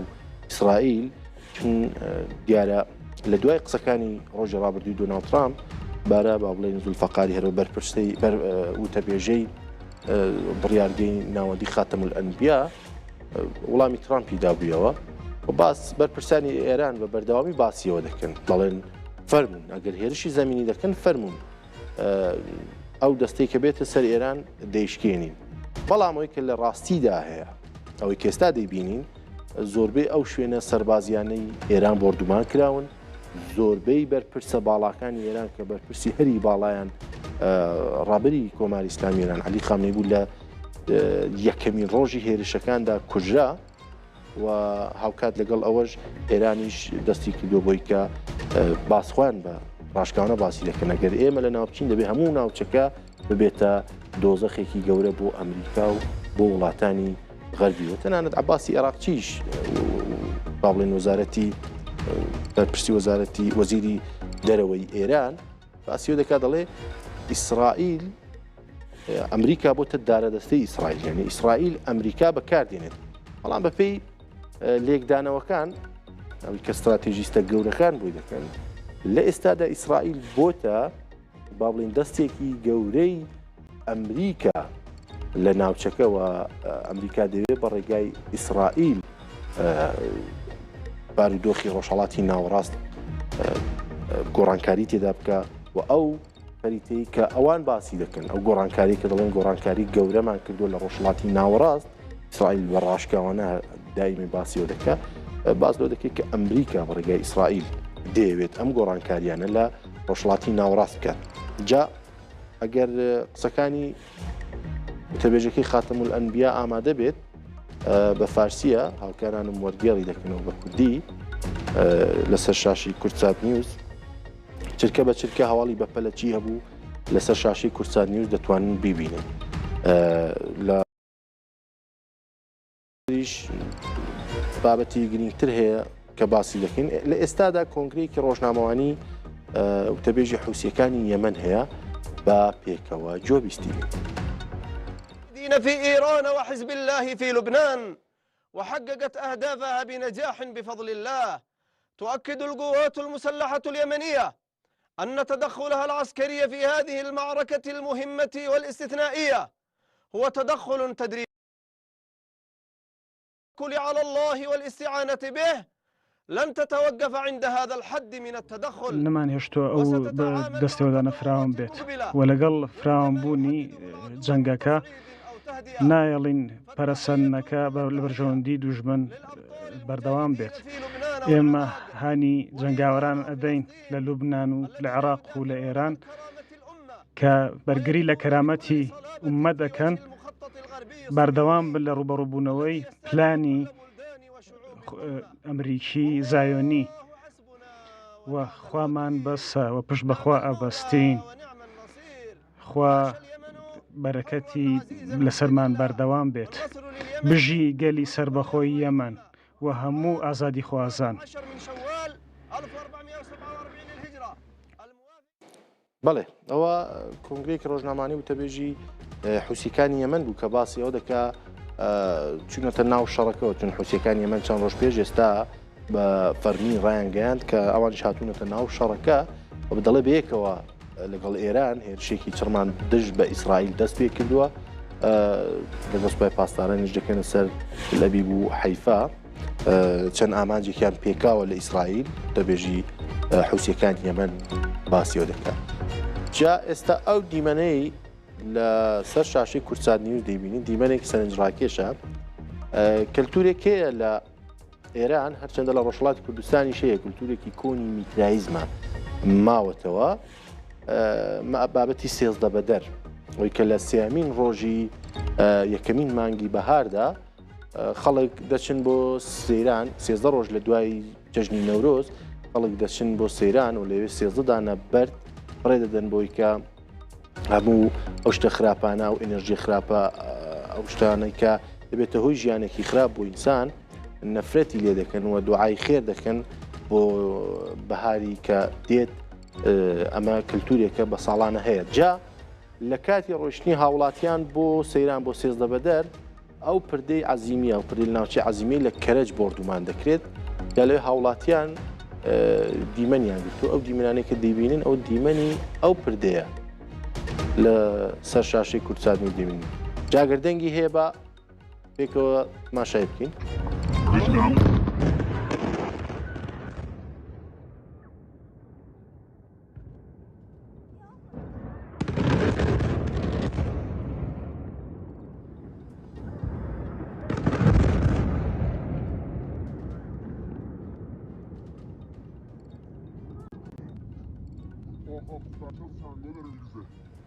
Geç zirih in درخته بیا geç zirih in درخته geç zirih in درخته ماشینه بیا ماشینی تو به کجورت رو چست همینجا رو زد آرال. بەڵێ و جۆرەی لە دیمەنەکاندا دیارە چوار جار بردومان دەکرێت ئەو پردە و بەمەستی ڕووخاندنی بردومان کراوە. جا شتێکی سێر و سەرنجڕاکرد لێرەدا ئەوەیە کە هاوڵاتیان 4 ڕۆژ لەم شەڕەش تێپەڕ بووە، بەڵام وەرزی بەهارە و وڵودیا شین دەبن، وەرزێکی خۆشە بەجددی و مزگەێنی خۆشی پێوەیە، بۆیە دەچنە دەرەوە لە دەرەوە دەچن بۆ سەیران سەرڕای ئەوەی کە مەترسی هێرش و بردومانیشیان لەسەرەوە، بەڵام واز لە سەیران و گەشتی خۆیان و واز لە کولتورە ناهێنن، ئەوە هەرچەندە لە بواری دەرونیشەوە و هاوڵاتیان باشە. جا بە تایبەت لە هەرێمی کوردستان ئێمەش وەک لە هەرێمی کوردستان زۆرجار ڕاستی ئەم دۆخانە هاتوین کە زۆرجار ئێستا خەڵک دەشڵەژێن بەهۆی هێرشی درۆنی و بەهۆی هێرشە موشکیەکان و خەڵک ناوێرن بچنە دەرەوە، بۆیە بە هیواین کە بە زووترین کات خێر و بەرەکەت ئەم شەڕە کۆتایی پێبێ و هەرچی دەبێت لە خێر و بەرژەوەندی گەلی کورد و کوردستان دابێت، بۆی بتوانین پلانی کەم بەهارەکەمان بەهارێکی پڕبێت لە مزگەێنی خۆش و تەندروستی بۆ هاوڵاتیان.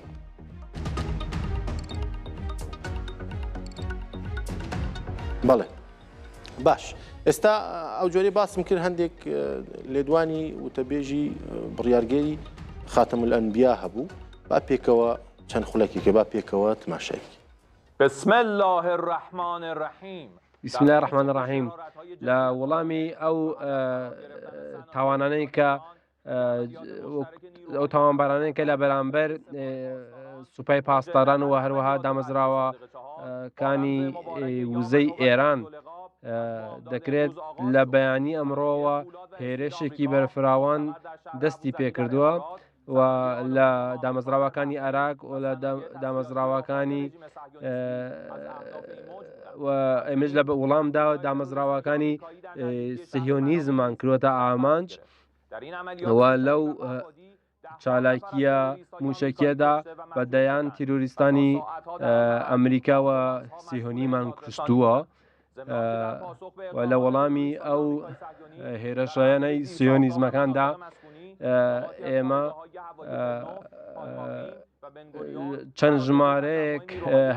چەند هەژمارێکی زۆر لە بنکەکانی ئەمریکا و هەروەها لە بنکەکانی ئیسرائیلمان کردووەتە ئامانج و بە موشکی بالستیک و بە درۆنەکانمانەوە کردووانتە ئامانج و لە ئیماراتیشدا ئێمە چەند ئارمانجێکمان پێکاوە کە بنکۆ بارەگای ئەوان بووە و سوپای پاسداران و ئەرتەشیش لە ماوەی ڕابردوودا بەدەیان جار و چەندین جار بە وەڵامی هێرشەکانی ئەوانیان داوەتەوە چەندین فڕۆکەی بێفڕۆکەوانی ئیسرائیل و ئەمریکایان هێناوەتە خوارەوە لەسەر ئاسمانی ئێران و لە سەرەتاکانی سەعاتەکانی ئەمڕۆوە لە وەڵامی هێرشەکانی ئەرتەشی ئەمریکا و هەروها لە ئۆردۆنیشدا ئێمە بنکەکانی ئەمریکامان کردووەتە ئامانج و چەندین جار لە بەرامبەر فڕۆکە بێفڕۆکەوانەکانی دژمناندا ئێمە وەڵامێکی تونمان داوەتەوە و بەرپرچیانمان داونەتەوە و هۆشداریان پێدەدەین ئەمریکا و ڕژیمی سهیۆنیستی پێویستە چاوەڕوانی وەڵامێکی تون بن کە لەلایەن ئێمەوە وەڵامیان دەدەینەوە و ئەو لایەنانەی کە پەیوەندیان لەگەڵ ئەمریکا و سەهیۆنیزمدا هەیە ئێمە وەڵامیان دەدەینەوە و هۆشداریان پێدەدەین و بەڵێ ئەوە بەشێک لەو قسانەی وتەبێژی بڕیارگەی ناوەندی خاتم الئەنبیا بوو کە باز لەوە دەکا هەندێک ناوچەیان لە باکووری ئیسرائیل بە ئامانج گرتووە هەروە چەند شوێنێکیان لە ئیمارات بە ئامانج گرتووە باس لەوە دەکا دوو درۆنی ئەمریکیان خستۆتە خوارێ باس لەو شەڕی کە ئەمڕۆ کراوە ئەو ئامانجانی کە پێکاویانە بێگومان ئەمە ئەو چەند خولەکێک پێش ئێستا بوو ڕاستەوخۆ نەبوو قسەکانی وتەبێژی بڕیارگەی ناوەندی خاتم الئەنبیا جا بابەتێکی تر هەیە کە یەکێتی ئەوروپا باس لە کردنەوەی ڕێڕەوێکی ئەمنی دەکا بۆ گەری هورموز کایە کالاس وتەبێژی یا بڵێن بەرپرسی سیاسەتی دەرەوەی یەکێتی ئەوروپا دەڵێت ئەو هەوڵانەی با بڵێن ڕێکخراوی نەتەوەی یەکگرتوو بۆ ئەوەی کە ڕێڕەوێکی بەشەر دۆستانە ینی ئینسان دۆستانە لە گەروی هورموز دروست بێ هەوڵ بۆ ئەوە دەدەن هەرچەندە ئەمڕۆژ ئانتۆنیۆ گوتەرێز بە ڕاشکاوانە بانگی ڕاوەستاندنی شەڕی کرد بۆ وتی دەبێت بە زووترین کات شەڕەکە بۆستێت ئەم جەنگە بۆستێت و ئێرانیش واز بێنێت لە هێرشکردنە سەر وڵاتانی کەنداو چون دیارە ئەمە قەیرانێکی گەورە لەگەڵ خۆی دێنێت قەیرانێکی گەورەی ئابووری قەیرانێکی گەورەی مرۆڤیش دێنێت لە ناوچەکە دەبینین لە ئەمریکا و لە بەشێکی زۆر لە وڵاتانی ئەوروپا هەم لەگەڵ زیادبوونی بەهای نەوت لەگەڵ زیادبوونی نرخی غاز نرخی شکومەکیش زۆر بوون وە هەندێک وڵات تووشی با بڵین هەڵاوسان دەبن لە وڵاتانی ناوچە تورکیا یەکێک لە وڵاتانەیە کە زۆرترین بەرکەوتەی دەبێت لەگەڵ ئەم با بڵین داخرانی گەروی هورموز زۆرترین بەرکەوتەی دەبێت هەرچەندە تورکیا بە خۆی لە چەند ساڵی ڕابردوودا قەیرانێکی گەورەی ئابووری هەبووە بەڵام لە ئێستادا لەم شەڕەدا زیاتر تێچووی ئەمەی شەڕی 34 ڕۆژە دەکەوێتەوە دیارە لە داهاتووشدا تورکیا دەبێت زیاتر کاریگەری دەبێت لەم شەڕەدا. جا هاوکاران دەڵێن میوانەکەمان ئامادەیە ئەگەر هەڵە نەبم. بەڵێ باش تەواو بەچینە ئێران هاوکارمان سامان لێمانی لە تارانەوە لەگەڵمانە لە تارانە گەر هەڵە نەبم لە تارانەوە لەگەڵمانە با یەکسەر بچین بۆ لای بزانین چی لەگەڵت سامان ئەو کاتت باش سلااوت لێ بێ هۆزان هەر بژی گوێبیستی تۆین فەرم و پێمان بڵێ چی بوو ئێستا لای تۆ چی هەیە فەرموو. هۆزان سلااوت لێبێ شەو تۆ بینەرانمان باش ڕاستیەکەی ئەوەیە کە لە سەرلەبیانی ئەمڕۆ کۆمەڵێ تەقینەوە لە تاران و کەرەج و بە تایبەت باشووری ئێران بیستراوە و تۆمار کراوە بەڵام گرنگتریان ئەگەر بێ ئاماژە پێ بم ئەوەی پردەکەی کەرەجە کە دوو جار کرایە ئامانج وە یەکێکیشی ئەو ناوەندە ئەتوانم بڵێم دەرمانی و لێکۆڵینەوەی پزیشکی تایبەت بە ڤاکسین ئەنیستیتۆ پاستۆر کە ئەویش لە شاری تاران زیانێکی زۆری پێگەیشتووە سەبارەت بە پردەکە ئەبێ ئەو زانیاریە پشتڕاستکەمەوە کە بەڕاستی ئەو پردە تەنها تاران ئەبەستێتەوە بە شمالی ئێرانەوە بە باکووری ئێرانەوە هیچ پەیوەندی بە تەنانەت بەستنەوەی بە شاری کەرەجیشەوە نییە لە ئوتوبانی هێمەتەوە ئەڕوات و بەسەر کەرەجات هەیە پڕێ بەسەر شارۆچکەی عەزیمیە و بەرەو شمالی ئێران ئەڕوا بۆ کۆنتڕۆلکردنی ترافیک و قەرەباڵغیە کە لە ناو شاری کەرەج هەبوو پێشتر لەوێەوە خەڵک بەرەو شمال ئەڕۆشتن زیاتر بۆ کۆنتڕۆلکردنی ئەو بابەتن و حاڵێکی تری گرنگیشەوەیەکەوە پردێشتا تەواو نەبوو بوو تقریبا چەند مترێکی مابوو تەنانەت دووسەری پردەکە لە ناوەڕاستیەوە بە یەک بگا ئەوەش کۆتایی ناتوو بەرپرسیان باسییان لە یەک دومانی داهاتووە کرد بۆ کۆتایی هێنانی پرۆژەکەەوە خاڵێکی گرنگیش ئەوەیە کە ژمارە قوربانیانی پردەکە مەزندەکرێت زۆر بێت لەبەر ئەوەی کە ئەو ناوچەی کە بەسەریاتێ پڕێ ئاماژەم پێدا شارۆچکەی عەزیمیە بەشێکی ناوچەیەکی گەشتیاریە کۆمەڵی باخ و باخچەی زۆری تایە لەژێر پردەکە بووە و ئەمڕۆژ بە پێیەوەی کە ڕۆژی سیانزە بەدەر بوو خەڵکێکی بەرچاو ئەتوانم بڵێم لەو ناوچە بۆ گەشت و سەیران چوبوونە دەرەوە لەژێر پردەکە بوون کە زیانیان پێگەیشتووە جاری دووەمیش کە کرایە ئامانج و زیانەکەی زۆر گەورەتر بوو ئەوترێکە هێزەکانی فریاگوزاری لەوێ بوون هەرچەندشتا ئامارەکان ڕانەگەندراوە تەنها سەرەتا باسکرا کە دوو کەس لە هێرشەیەکەمەکە کوژراون بەڵام چاوەڕوان ئەکرێ ژمارەی قوربانیانی ئەو پردە بەرز بێتەوە لە ناوخۆی ئێران لێکدانەوەکان جیاوازە بەشێکی باس لەوە کە نەڵێ دوناڵد ترامپ هەم باسی ژێرخانەکانی کردبوو هەم دوو ڕۆژ پێش ئێستا باسی پردی کردبوو بە ڕشکاوی وتبووی کۆمەڵی پردی هەیە ئێران کە دوانیان زۆر جوانن ئەو دوانە ئێمە لە بەرنامانە بیان کەینە ئامانج وامە دەنگدانەوەی زۆری هەبووە لە ناو ئێرانە خاڵێکی تریش کە زۆری باس لێ ئەکرێەوە توانم بڵێم ئێستا بابەتی یەکەمی ڕاگەیاندنەکانی ئێرانە ئەڵێن هێرش بردنە سەر ناوچەیەکی وا کە ژێرخانێکی ئابوووریە نیشانەدا کە حکوومەتی ئەمریکا و ئیسرائیل لە بابەتی سەربازی و لە مەیدان و گۆڕەپانی سەربازیەکە نەیانتوانیوە بگەن بە ئامانجەکانیان بۆ فشارەکەیان خسوێتە سەر ژێرخانەکان بۆ ئەوەی کە چۆک بە ئێراندا بێنن و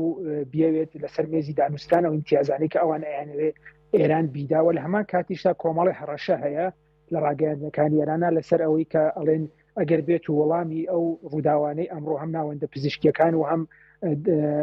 ئەو پردەش بە توندی نەدرێتەوە لەلایەن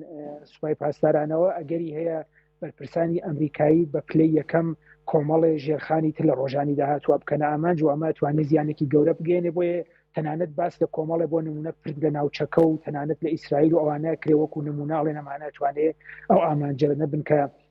ئەم شەو یا ڕۆژانی داهاتوو ئێران بیپێکێ خاڵێکی تری گرنگیش کە ئێستا زۆر باسی لەکرێ بە پێ قسەکانی دوێشەوی دوناڵد ترامپ ئەوەیە کە ئەزانی لە ئەم شەوە مارکێتەکان لە ئەمریکا بۆ ماوەی 72 ساعت تاخرێن و ئەو داخرانە ئەڵێن هەمیشە دەرفەتەکەدا بە بەرپرسانی ئەمریکایی ترسیان لە بەرزبوونەوەی نرخەکان بە تایبەت نرخی نەوت نەبێت یا شوکێکی پێنەدرێ کۆمەڵێ ئۆپراسیۆنی تازە جێبەجێ بکەن ئەوەش لە ناوخۆی ئێران زۆری باس لەکرێەوە هێز سەربازیەکان ئەڵێن ئامادەیمان هەیە بۆ ئەو بابەتە کە هێزی وشکانی ناردن بێت چه ئەوەی کە بیانەوێت دوورگەیە بگرێن یا بۆ نمونە هێز بنێرن بۆ بردننی ئۆرانیۆمەکە یا کۆمەڵێ ئەگەری زۆر کە باسی لەکرێ ئەڵێن بۆ هەموو ئەوانە ئامادە کاریمان کردووە خاڵێکی تریش کە توانم ئاماژەی دەبمەوەی کە مەسڵەتی پزیشکیان لەسەر ئەو بابەتی ناوەندی پاستۆر بابەتێکی بڵاو کردوێتەوە و داوا لە خراوی جیهانی تەندروستی جیهانی و هەروەها خاچی سوور و ئەوانەیە کاڵێ ئەمە کردەوەیەکی دژە مرۆڤانەیە و ئەبێ ئێوە ئیدانەی بکەنەوە نێڵن دووپات بێتەوە چونکە ناوەندی پاستۆر بۆ بە مێژوویەکی 6 ساڵە نەتەنها لە ئێران بەڵکو لە ناوچەکان ڕۆڵێکی گرنگی بووە لە کۆنتترۆلکردنی نەخۆشیەکان و ڤاکسین و کوتان بۆیە داوای کردووە کە ئیدانەی ئەو بابەتە بکرێ و لە هەمان کاتیشدا ئەبێ ئاماژە بۆ بن بەپێی ئەزمموی شەوانی ڕابردوو بەڕاستی چەند سعاتێکە ئاسمانی تاران بە تایبەتاران و کەرەج تۆزێ هێمنی بە خۆیانەوە ئەبینن دوایەوە گەری هێرشێکی تازە ئەکرێ بۆیە ئێستاوە چەند سعاتێکە دوای هێرشەکانی ئەم ئێوارە دەنگێکی وان نەبیسراوە بەڵام تا بەیانی ئەبێ چاوەڕوانی بزانین ڕووداوەکان بەرەو کاماڕاستە. باشە زۆر سپاس سامان سلەیمانی پامێرمان لە تاران هەر بژی. بەڵێ ئەو جۆرێکە پێشەوەی کە سامانگین باسم کرد بەرپرسی سیاسەتی دەرەوەی با بڵین نەتەوە یەکگرتوەکان باس لەوە دەکات دەڵێت ئەمڕۆ کۆبوونەوەی کەبوو لە بەریتانیا کە باسم کرد چل و بەرپرس و وەزیری دەرەوەی وڵاتان تێدا بەشدار بوو باز لەوە دەکەن دەڵێن بە هیچ جۆرێک نابێت گەروی هورموز بە داخرایی بمێنێتەوە گەروی هورموز داراییەکی سەرمایی جیهانیە گشتیە و نابێت سوپای پاسداران و ئێران بتوانن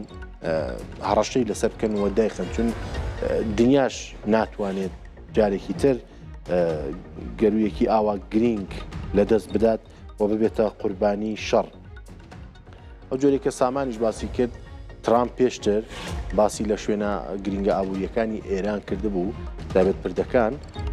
پردەکان بردومان کران ئەوڕۆ پردێکی وە باسی کرد سامان زانیاری لەسەردا ئەم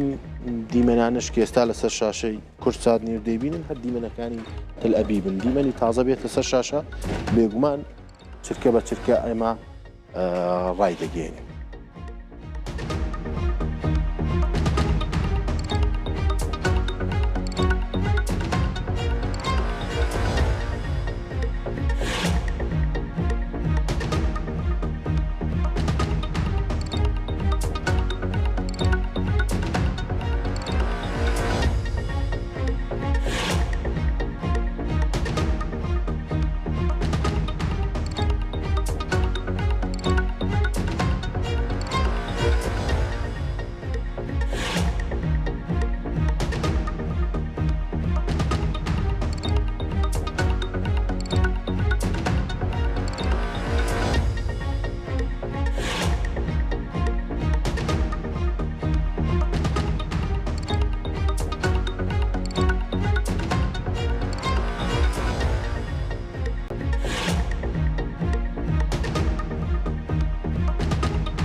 بەڵێ لە ئێستادا نوێنەری چەند وڵاتێک نەتەوە یەکگرتوەکان کۆبوونەوەیان هەیە ڕاستەوخۆ دەخینە سەر شاشەی کورسات. continue to strengthen this partnership at every opportunity. It remains indispensable across a number of regional files. This cooperation is especially important at a time when the Middle East is facing multiple and overlapping crises. These crises are causing immense human suffering, civilian casualties, and serious disruption beyond the region. بسرانێکی زۆر هەبووە لە خزمەتگوزاریەکاندا وەرۆکو لە چاپتەری 8 لە بەیاننامەی پەیماننامەی نەتەوەیەکگرتوەکاندا هاتووە لاکردنەوە لەمە زۆر گرنگە خۆڕهاتی ناوەڕاست بەشێکە لە کۆمەڵی نێودەوڵەتی لێکەوتەکان زۆر گەورن و ئێش و ئازار هەموو ڕۆژێ لە زیادبووندایە.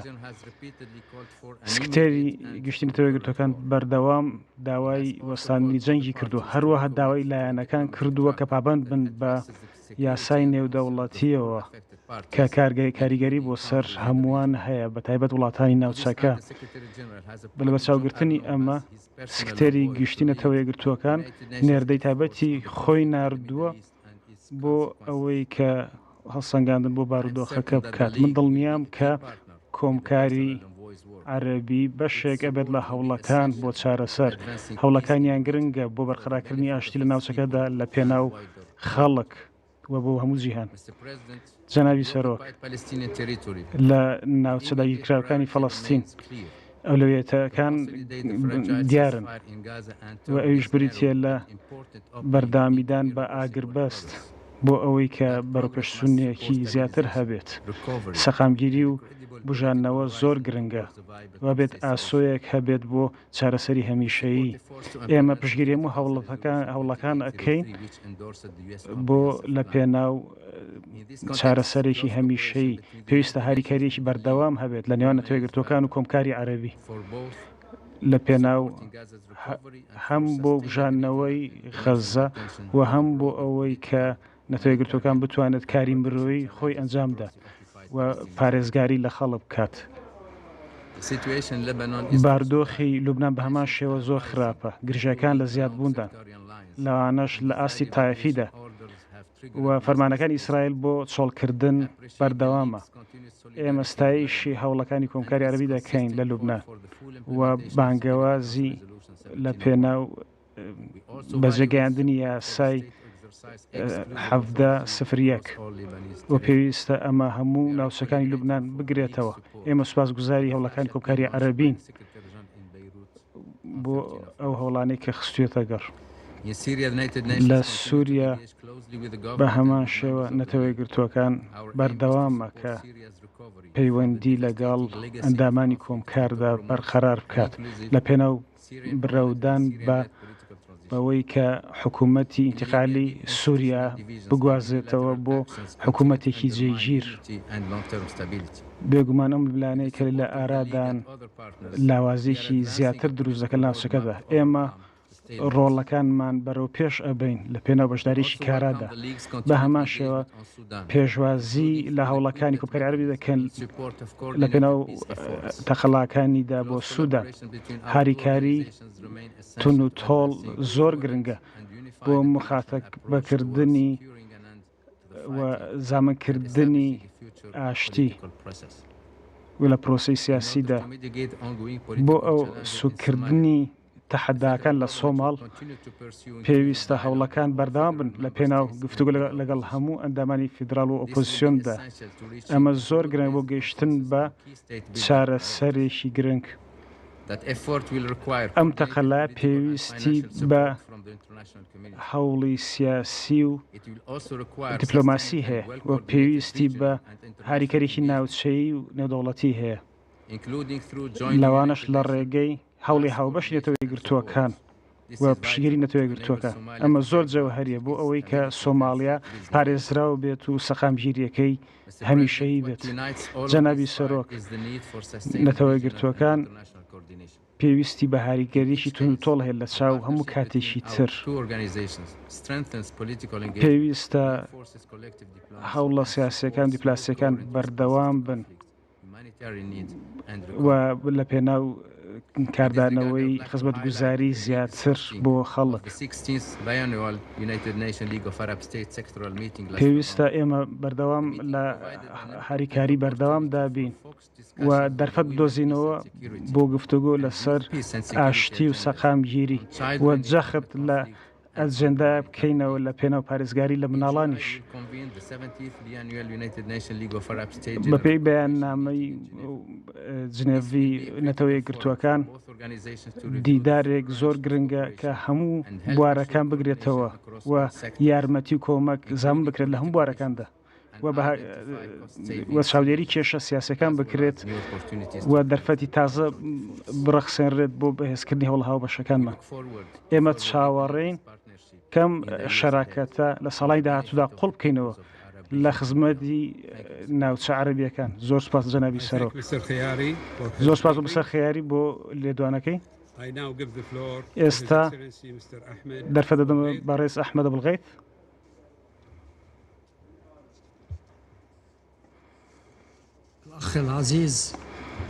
بەڕێز برای بەڕێز عەبدوڵلەتیف ڕاشد الزەیانی، وەزیری دەرەوەی مەملەکەتی بەحرین، سەرۆکی ئەنجومەنی ئەم مانگە. دڵخۆشم لە سەرەتادا پیرۆزبایی لە مەملەکەتی بەحرین کەم شانشینی بەحرین کە سەرۆکایەتی ئەنجومەنی ئاسایش بۆ مانگە گرتوتە ئەستۆ و ئەو پەڕی ڕێز و پێزانی خۆم دەخەمە ڕوو بۆ کارەکانی ئەنجومەن. بە هەمان شێوە هەوڵەکانتان بەرز ئەنرخێنم بۆ بەستنی ئەم ئەنجومەن لە ئەستی باڵادا و لە پێشینەی جەدوەلەکەیدا کە ئەمە ڕنگدانەوەی مکوڕیتانە بۆ پەرەپێدانی هاوکاری و هاریکاری لە نێوان دەوڵەتانی کۆمکاری عەرەبی و ئەنجومەنی ئاسایشدا بە تایبەت لە سایەی ئەو بارودۆخەی لە ئارەدا ئەو ئاڵنگاریانەی کە تونتر ئەبن و هەموو ناوچەکەی و جیهانی گرتوتەوە. بەستنی ئەم دانیشتنە لەم کاتەدا کە زۆر ئاڵۆزە ئاماژەیەکی گرنگی هەڵگرتووە بۆ پێویستی بەرپرسیارەتی تەواوی ئەنجومەنی ئاسایش بۆ زامنکردنی ئاشتی نێودەوڵەتی. لەم نێوەدا کۆمکاری عەرەبی و ئەندامانی کۆمکارانی عەرەبی قەناعەتیان وایە کە ئەنجومەنی ئاسایش دەبێ پەناگەیەکی گرنگ بێت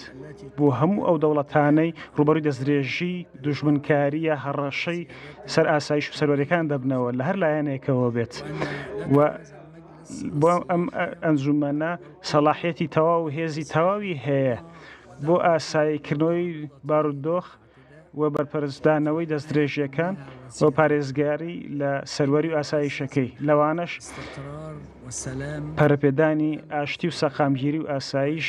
لە جیهاندا وەمەش بە پرسیارەتێکی زۆر گرنگی ئەم ئەنجومەنەیە بەپێی پەیماننامەکە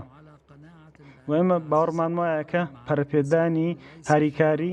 لە ئەنجومەنی ئاسایشدا بژاردەیەک نییە بەڵکو پێویستێکی استراتیژیە کە سروشتی هەڕەشەکانی ئەم سەروەختە ئەهێنێتە کایەوە و دەوڵەتان ڕوبەڕووی ئەبنەوە. ئەزموونەکە ئەوەی سەلماندە کە کۆمکاری عەرەبی هاوڵێکی گرنگ و جێمتمانەیە کۆمکار هاوکار ئەبێت بۆ هەموو ڕێککەوتنێکی سیاسی لە ئاستی وڵاتانی عەرەبیدا و نەتەوەی گرتووەکان بە پێی فەسڵی 8 پەیماننامەکە ئەوە دەردەخات کە دەوڵەتانی ناوچەکە ڕۆڵێکی گرنگە بینن بۆ چارەسەرکردنی قەیرانەکان و باشتر لە ئاڵۆزیانە تێدەگەن. ناوچەی عەرەبی جەنابی سەرۆک و بەداخەوە ڕوبەڕووی ئاڵنگارێکی مەترسیدار و بێپێشینە ئەبێتەوە کە زۆر ئاڵۆزە و کاریگەریەکەی زۆر قوڵە و بەداخەوە جارێکی تر ئێران بەردەوامە لە دەستدرێژی ڕۆژانەیەکەی لە ڕێگەی موشک و درۆنەوە بۆ سەر هەنێ دەوڵەتی عەرەبی کە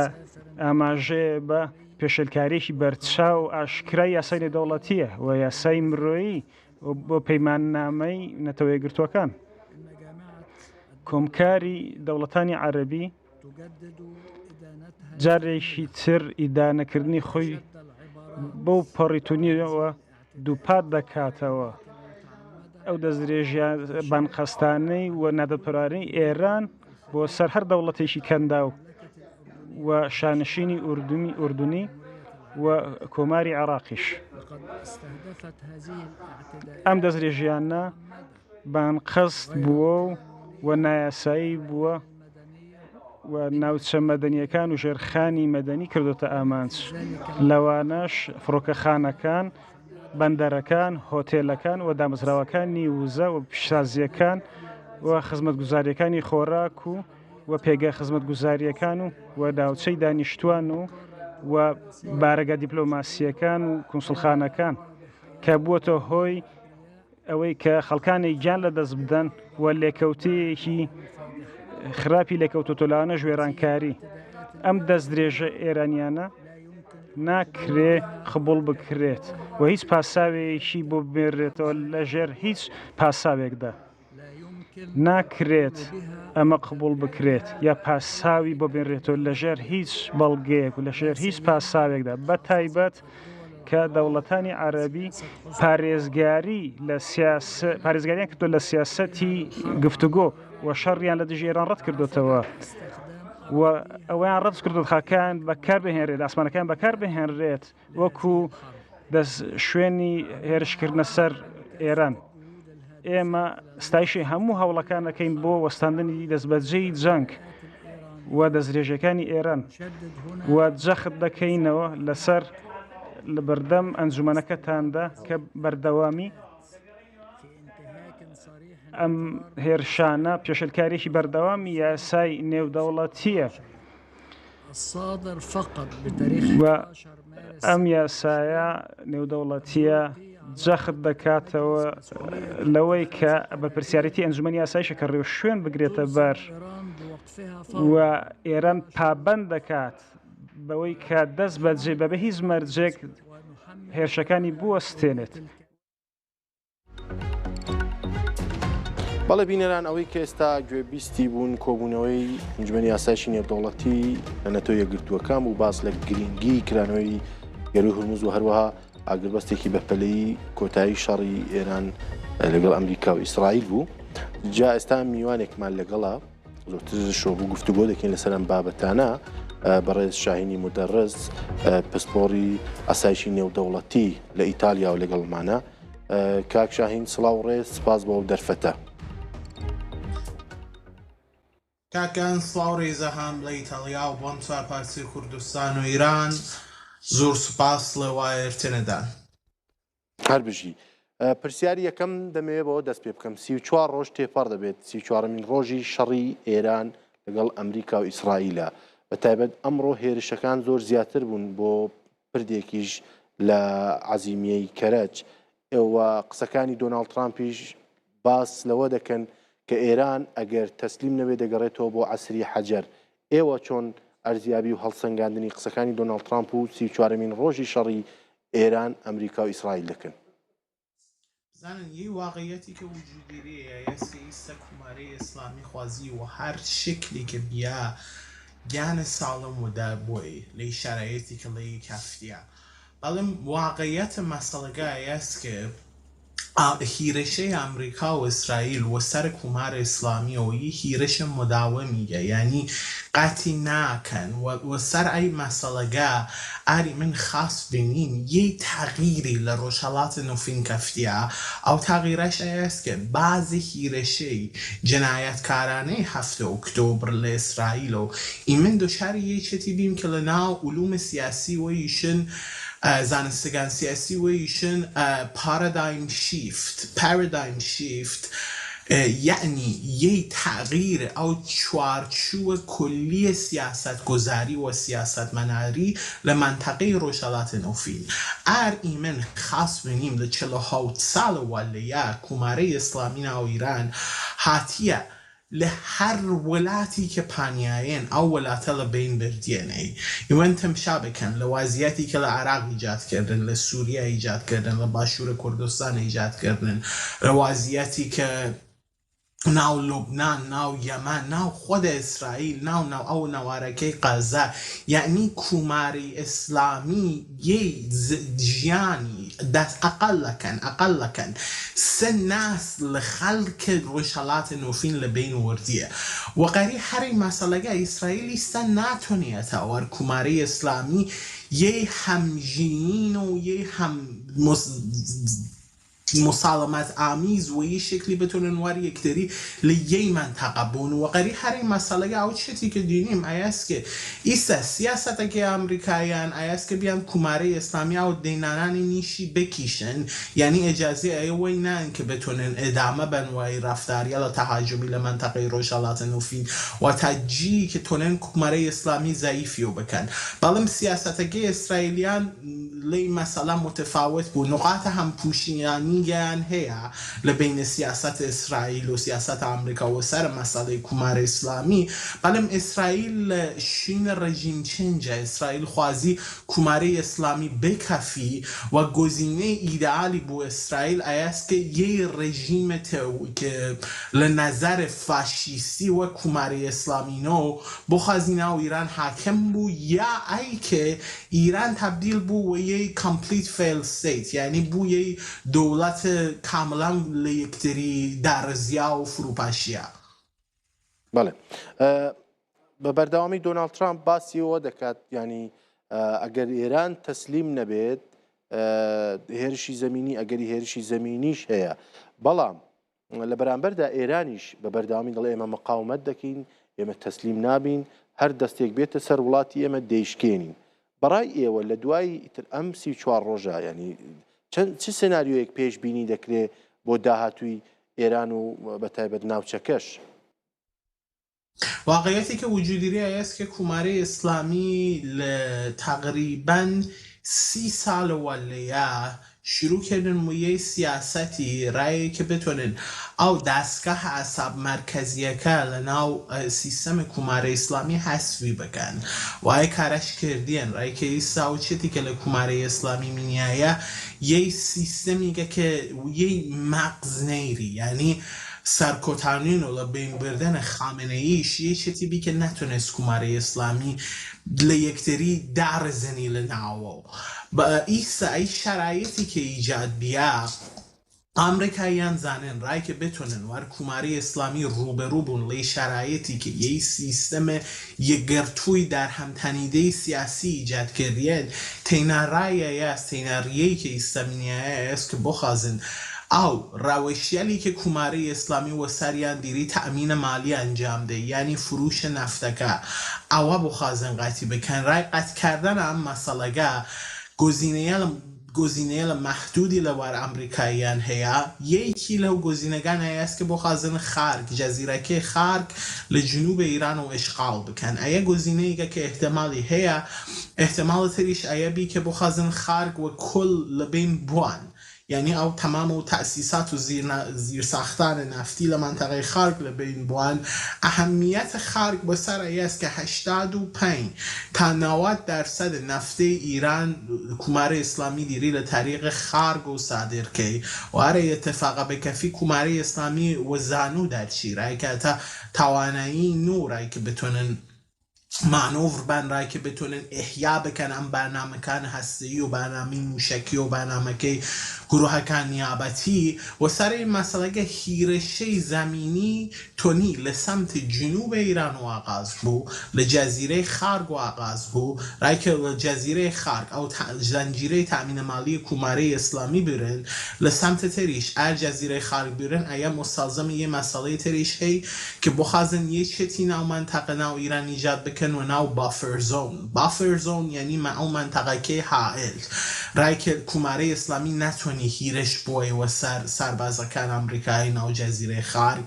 احتمالە تریش کە تەوای لە نەزار بیریم ئەیەست کە وەقع ئەو 441 کیلوگرام ئۆرانیۆمەی 60% قەنیبی کومارەی ئیسلامی احتمالی هەیە کە نیرویە لە ویژەی ئەمریکا بۆ خازن وارد بوون ڕایکە ئەم ئۆرانیۆمە لە تەسیسات ئیسفەهان خارجی بکەن ئەمەلیاتی گیش بوو زۆر پیشیدە ڕایکە ئەمەلیاتی بوو زۆر گرنگ و ڕای ئەم مەسەلەکە کە ئەو ورودیانم تونەلان لە تەسیسات ئیسفەهان کومارەی ئیسلامی هاتیە خۆڵ ڕێشانیە بانیەوە و غەریان مەسەلەکە ئەمەلیاتی نییە کە بتونیم بشیم و سرعەت ئەنجام دو ئەمەلیاتیگە کە چەند ڕۆژی توول کیشی بەڵام احتمالە هیرەشە زەمینی و سەمت کومارە ئیسلامی هەیە. بەڵێ باشە کاک شاهین حوسیەکان یەمەن ئەوە 3 ڕۆژن کە هاتوونەتە ناو شەڕەکەوە بەڕای تۆ دەتوانن هاوسەنگێکە بگۆڕن حوسیەکانی یەمەن یاخود ئەوانش وەک گروپەکانی مقاومە ڕاستی هێرشێکی چڕ دەبنەوە؟ بەداخەوە احتمالی هەیە ڕایکە حوسیەکان یەمان هەر یەی بازووی کومارە ئیسلامی بین ڕایکە بتونن لە منتەقەی ڕۆژهەڵاتە نەوفین و یەی شکل ئینعکاسیەوە ئەو اتفاقی کە دیری لە ناو تەنگی هۆرمۆز کەفی هەراچینە و مۆنەکەسی بکەن و سەر منتەقەی دەریای سوور و تەنگەی بابڵمەندەب ئیستا 20% ئەو تەبادڵات بازارەکەی ئەنێرژی جەهانی دیری لە تەنگی هۆرمۆز و ڕەدوو جا ئەوە دووچارە مشکل بیا هەر حوسیەکانیش بیانە ناو بخوازە ناچنەوەکاری بکەن کار فرە سەختە دوورای ئەمریکا و ئیسرائیل ڕێکە لە مەسیرە دەریای سوور و تەنگی بابڵمەندە 20% قابل تەوەجۆهی لە تجارەتە جەهانی دیری ڕەدوو و یەکێتە تریش کە وەسەر حوسیان هەیە ئەیەسکە ائتلاف و رهبری پادشاهی سعودی و مدت 7 سال حوسیان بمباران کردن بەڵێ موفق نبووین حوسیان لە بین بووان ئەیە یەکێتە زۆر گرنگیگە ڕایکە حوسیان یەی سیستەمە پارتیزانی خاصە خۆیان دیرن احتمالی هەیە کە ئەمریکا بۆ خازی بۆمبارانیە لە سنگینی بکەوە سەر حوسیان ڕایکە لە شەرایەتە ئەمەلیاتی خارجیان بکەوەیان ئیجازەی ئەنجام ئەمەلیات نایە بەڵام لە شەرایەتە کلی ئەی احتمالاش تەواوی لە نەزار بێریم کە احتمالی هەیە کە حوسیان وەر کومارەی ئیسلامی بێنە ناتەوافقی وەرای بەقای خۆیانیش کە بیا بۆ خازن یە تەوافق غیرڕەسمی داشتن وەرە ئەمریکا ڕایکە وارد نۆنەوەی معادلەکەی سیاسی بەڵێ باشە ئەی وڵاتانی کەنداو ئەوە گیرم کە ئاگربەست کرا ئاگربەستێکی کاتیش بوو کرا بەڵام ئایا ئێران جارێکتر دەتوانێت لەگەڵ وڵاتانی کەنداو هەمان پەیوەندی دیپلۆماسیەی ساڵانی ڕابردووی هەبێت؟ سوالی زۆر گرنگ بوو ڕایکە کومارەی ئیسلامی کاریکە کردیە ئێسکە وەیەی ڕوویکردە ئینتەحاری و هات بازە هیرەشەی ئەمریکا و ئیسرائیل هەتا وڵاتیە لێ وەک عومان و قەتار کە وەل لە یارای کومارەی ئیسلامی دیشتن میانجیگەری دەکردن دیشتن قەسیە دەکردن وەگەل ئەمریکایان وەگەل ئەوروپایان سای دەکردن شەرایەت یەی مقداری متعادل بکەن ڕای کومارەی ئیسلامی کومارەی ئیسلامی هەتا هیرەش وەردە سەر قەتار و عومانیشە کومارەی ئیسلامی هیرەش وەرد بۆ سەر تەمام وڵاتەکان منتەقەی خەلیجە فارس وڵاتەکان ڕۆژهەڵاتە نووفین پادشاهی سعودی ئەماراتە متحیدەی عەرەبی بەحرین کوێیت گەشتیان هەتا وە تورکیای هیرەش بێت دوان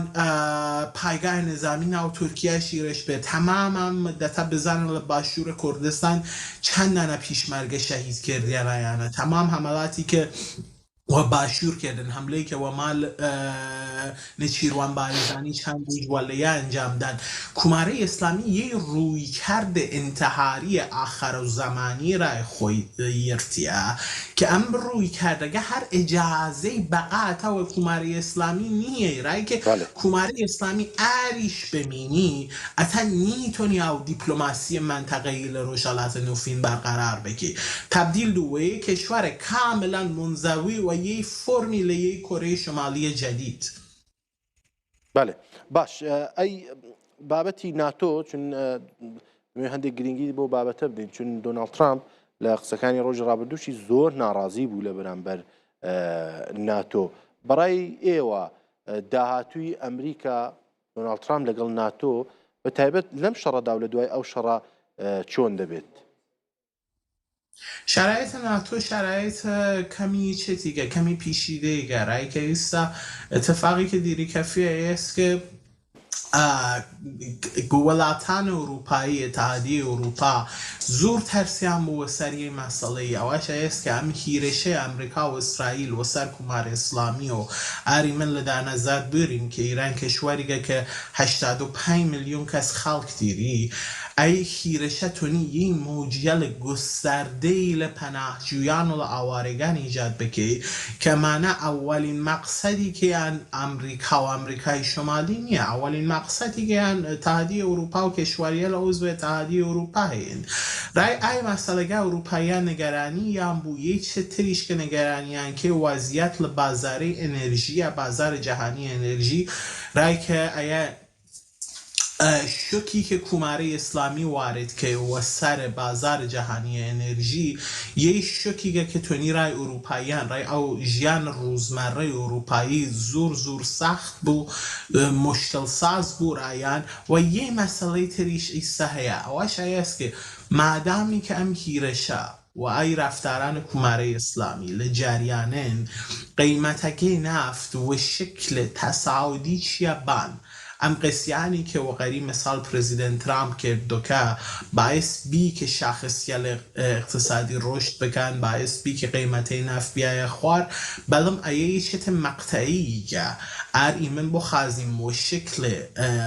طولانی مدت و نگاه بکنیم تمشا بکنیم ای مسئله گم پدیده که دینیم که ایا کشوری که لی سود به وی نفت وی روسیه است رای که روسکان دیرن لطریق تأمین مالی جنگی انا اوکراین هیرشه و سر اوکراین دیرن لطریق فروش نفت در کنه. اما مثلا اگر قدرتی زور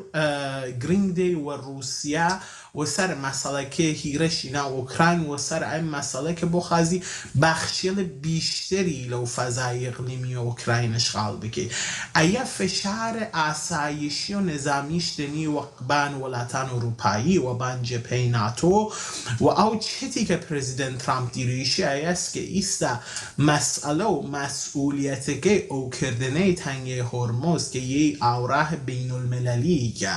تینا ور امریکایان نیا و درستی شیشی کشوریال اروپایی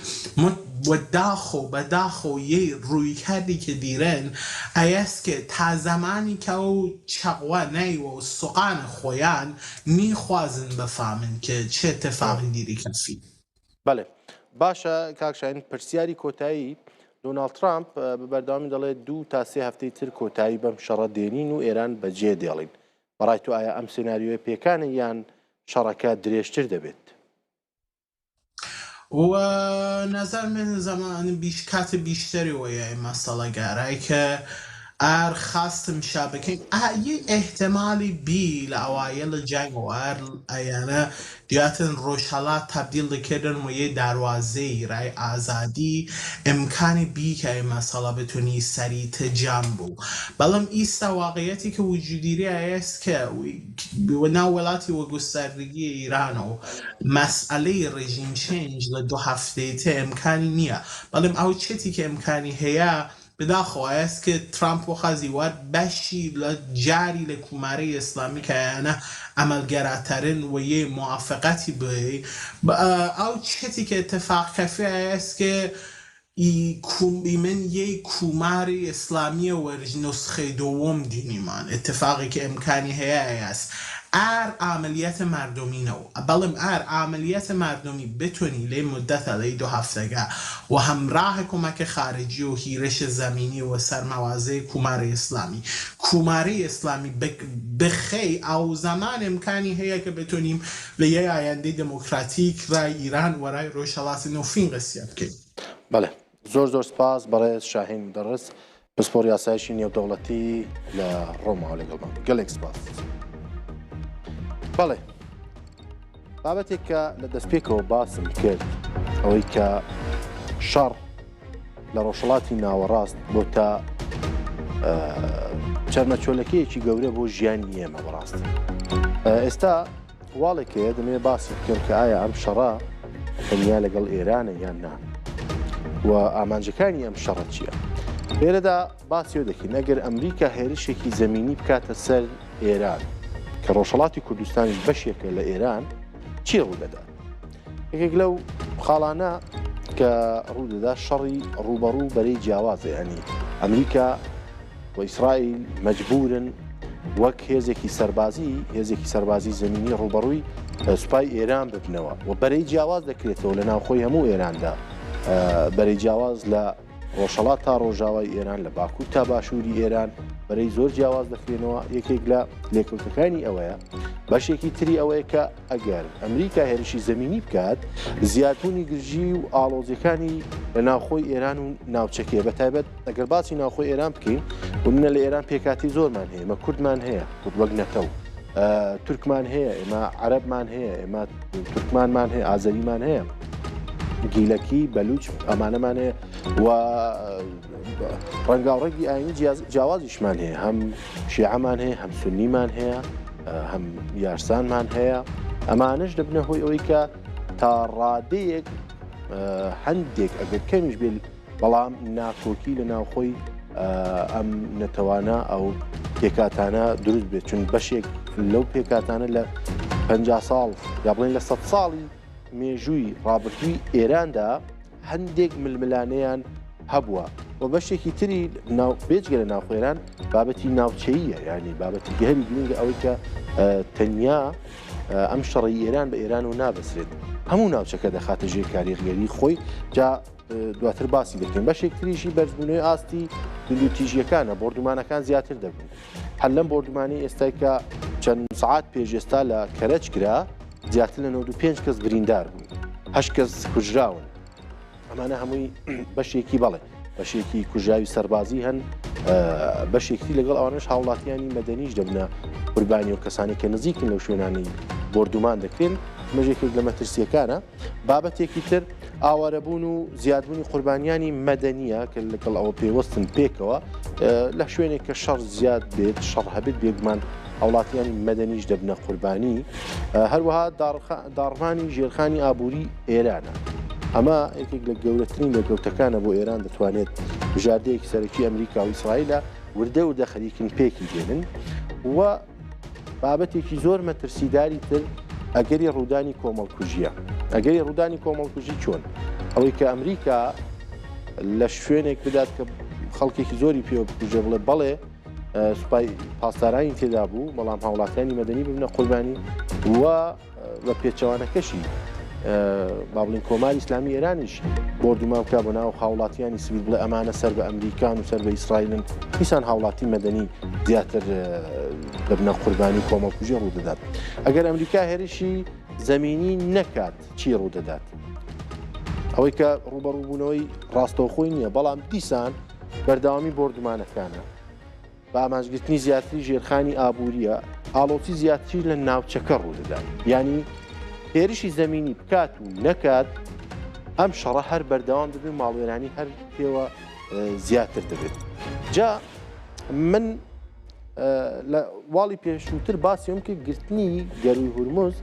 بەشێکی زۆری پەیوەندی بە گۆڕانکاری سیستەمی ئابووری دنیاوەیە. ئەوەی کە شەڕی ئەمریکا تەنیا لەگەڵ ئێران نییە بێگومان، ئەو شەڕی ئەمریکا لەگەڵ بەریتانیا، ئەو شەڕی ئەمریکا هەوسارکردنی چینە، هندوستانە، چینێکە گەورەترین بەرهەمهێنەری کاڵایە بۆ ئەوروپا و هندستانیش گەورەترین بەرهەمهێنەری کاڵایە بۆ بەریتانیا. دەبێت ئەمانە لە سیستەمێکی نوێی ئابووریدا جێگە بکرێت. جا ئەم ئامانجی ئەم جەنگە یەکێک لەوانە گۆڕینی ڕێڕەوی وزەیە. ئەمریکا و سیستەمی گلۆباڵ دەیەوێت ڕێڕەوێکی وزەی تازە دروست بکات، بۆیە بەپێی ئەوە دەبێت لە ناوچەکەدا لە هەندێک وڵاتاندا گۆڕانکاری دروست ببن. ئەو ڕێڕەوانەش دەبێت ئەمنیەت و ئاسایشیان پارێزراو بێت. ئەو ڕێڕەوە تازانی کە دروستی دەکرد. یەکێک لەوان گۆڕینی سیستەمی ئابووری جیهانە و کە باسمان کرد. سیستەمی ئابووری جیهان ئێستا دۆلار نەوت حکمی دنیا دەکەن، بێگومان لە داهاتوودا ژیری دەست کرد، لە داهاتوودا کریپتۆ حکمی دەیانەیە حکمی داهاتووی دنیا بکات، تەکنۆلۆژیای پێشکەوتوو هەموو ئەمانە بەشێکن لە گۆڕانکاری سیستەمی ئابووری جیهان. و بەشێکی تر گۆڕانکاری سیستەمی سیاسیە، واتە لەم سەردەمەدا لە 100 ساڵی 21ەمین ئیتر وردە وردە هەوڵ دەدرێت دەوڵەتەکان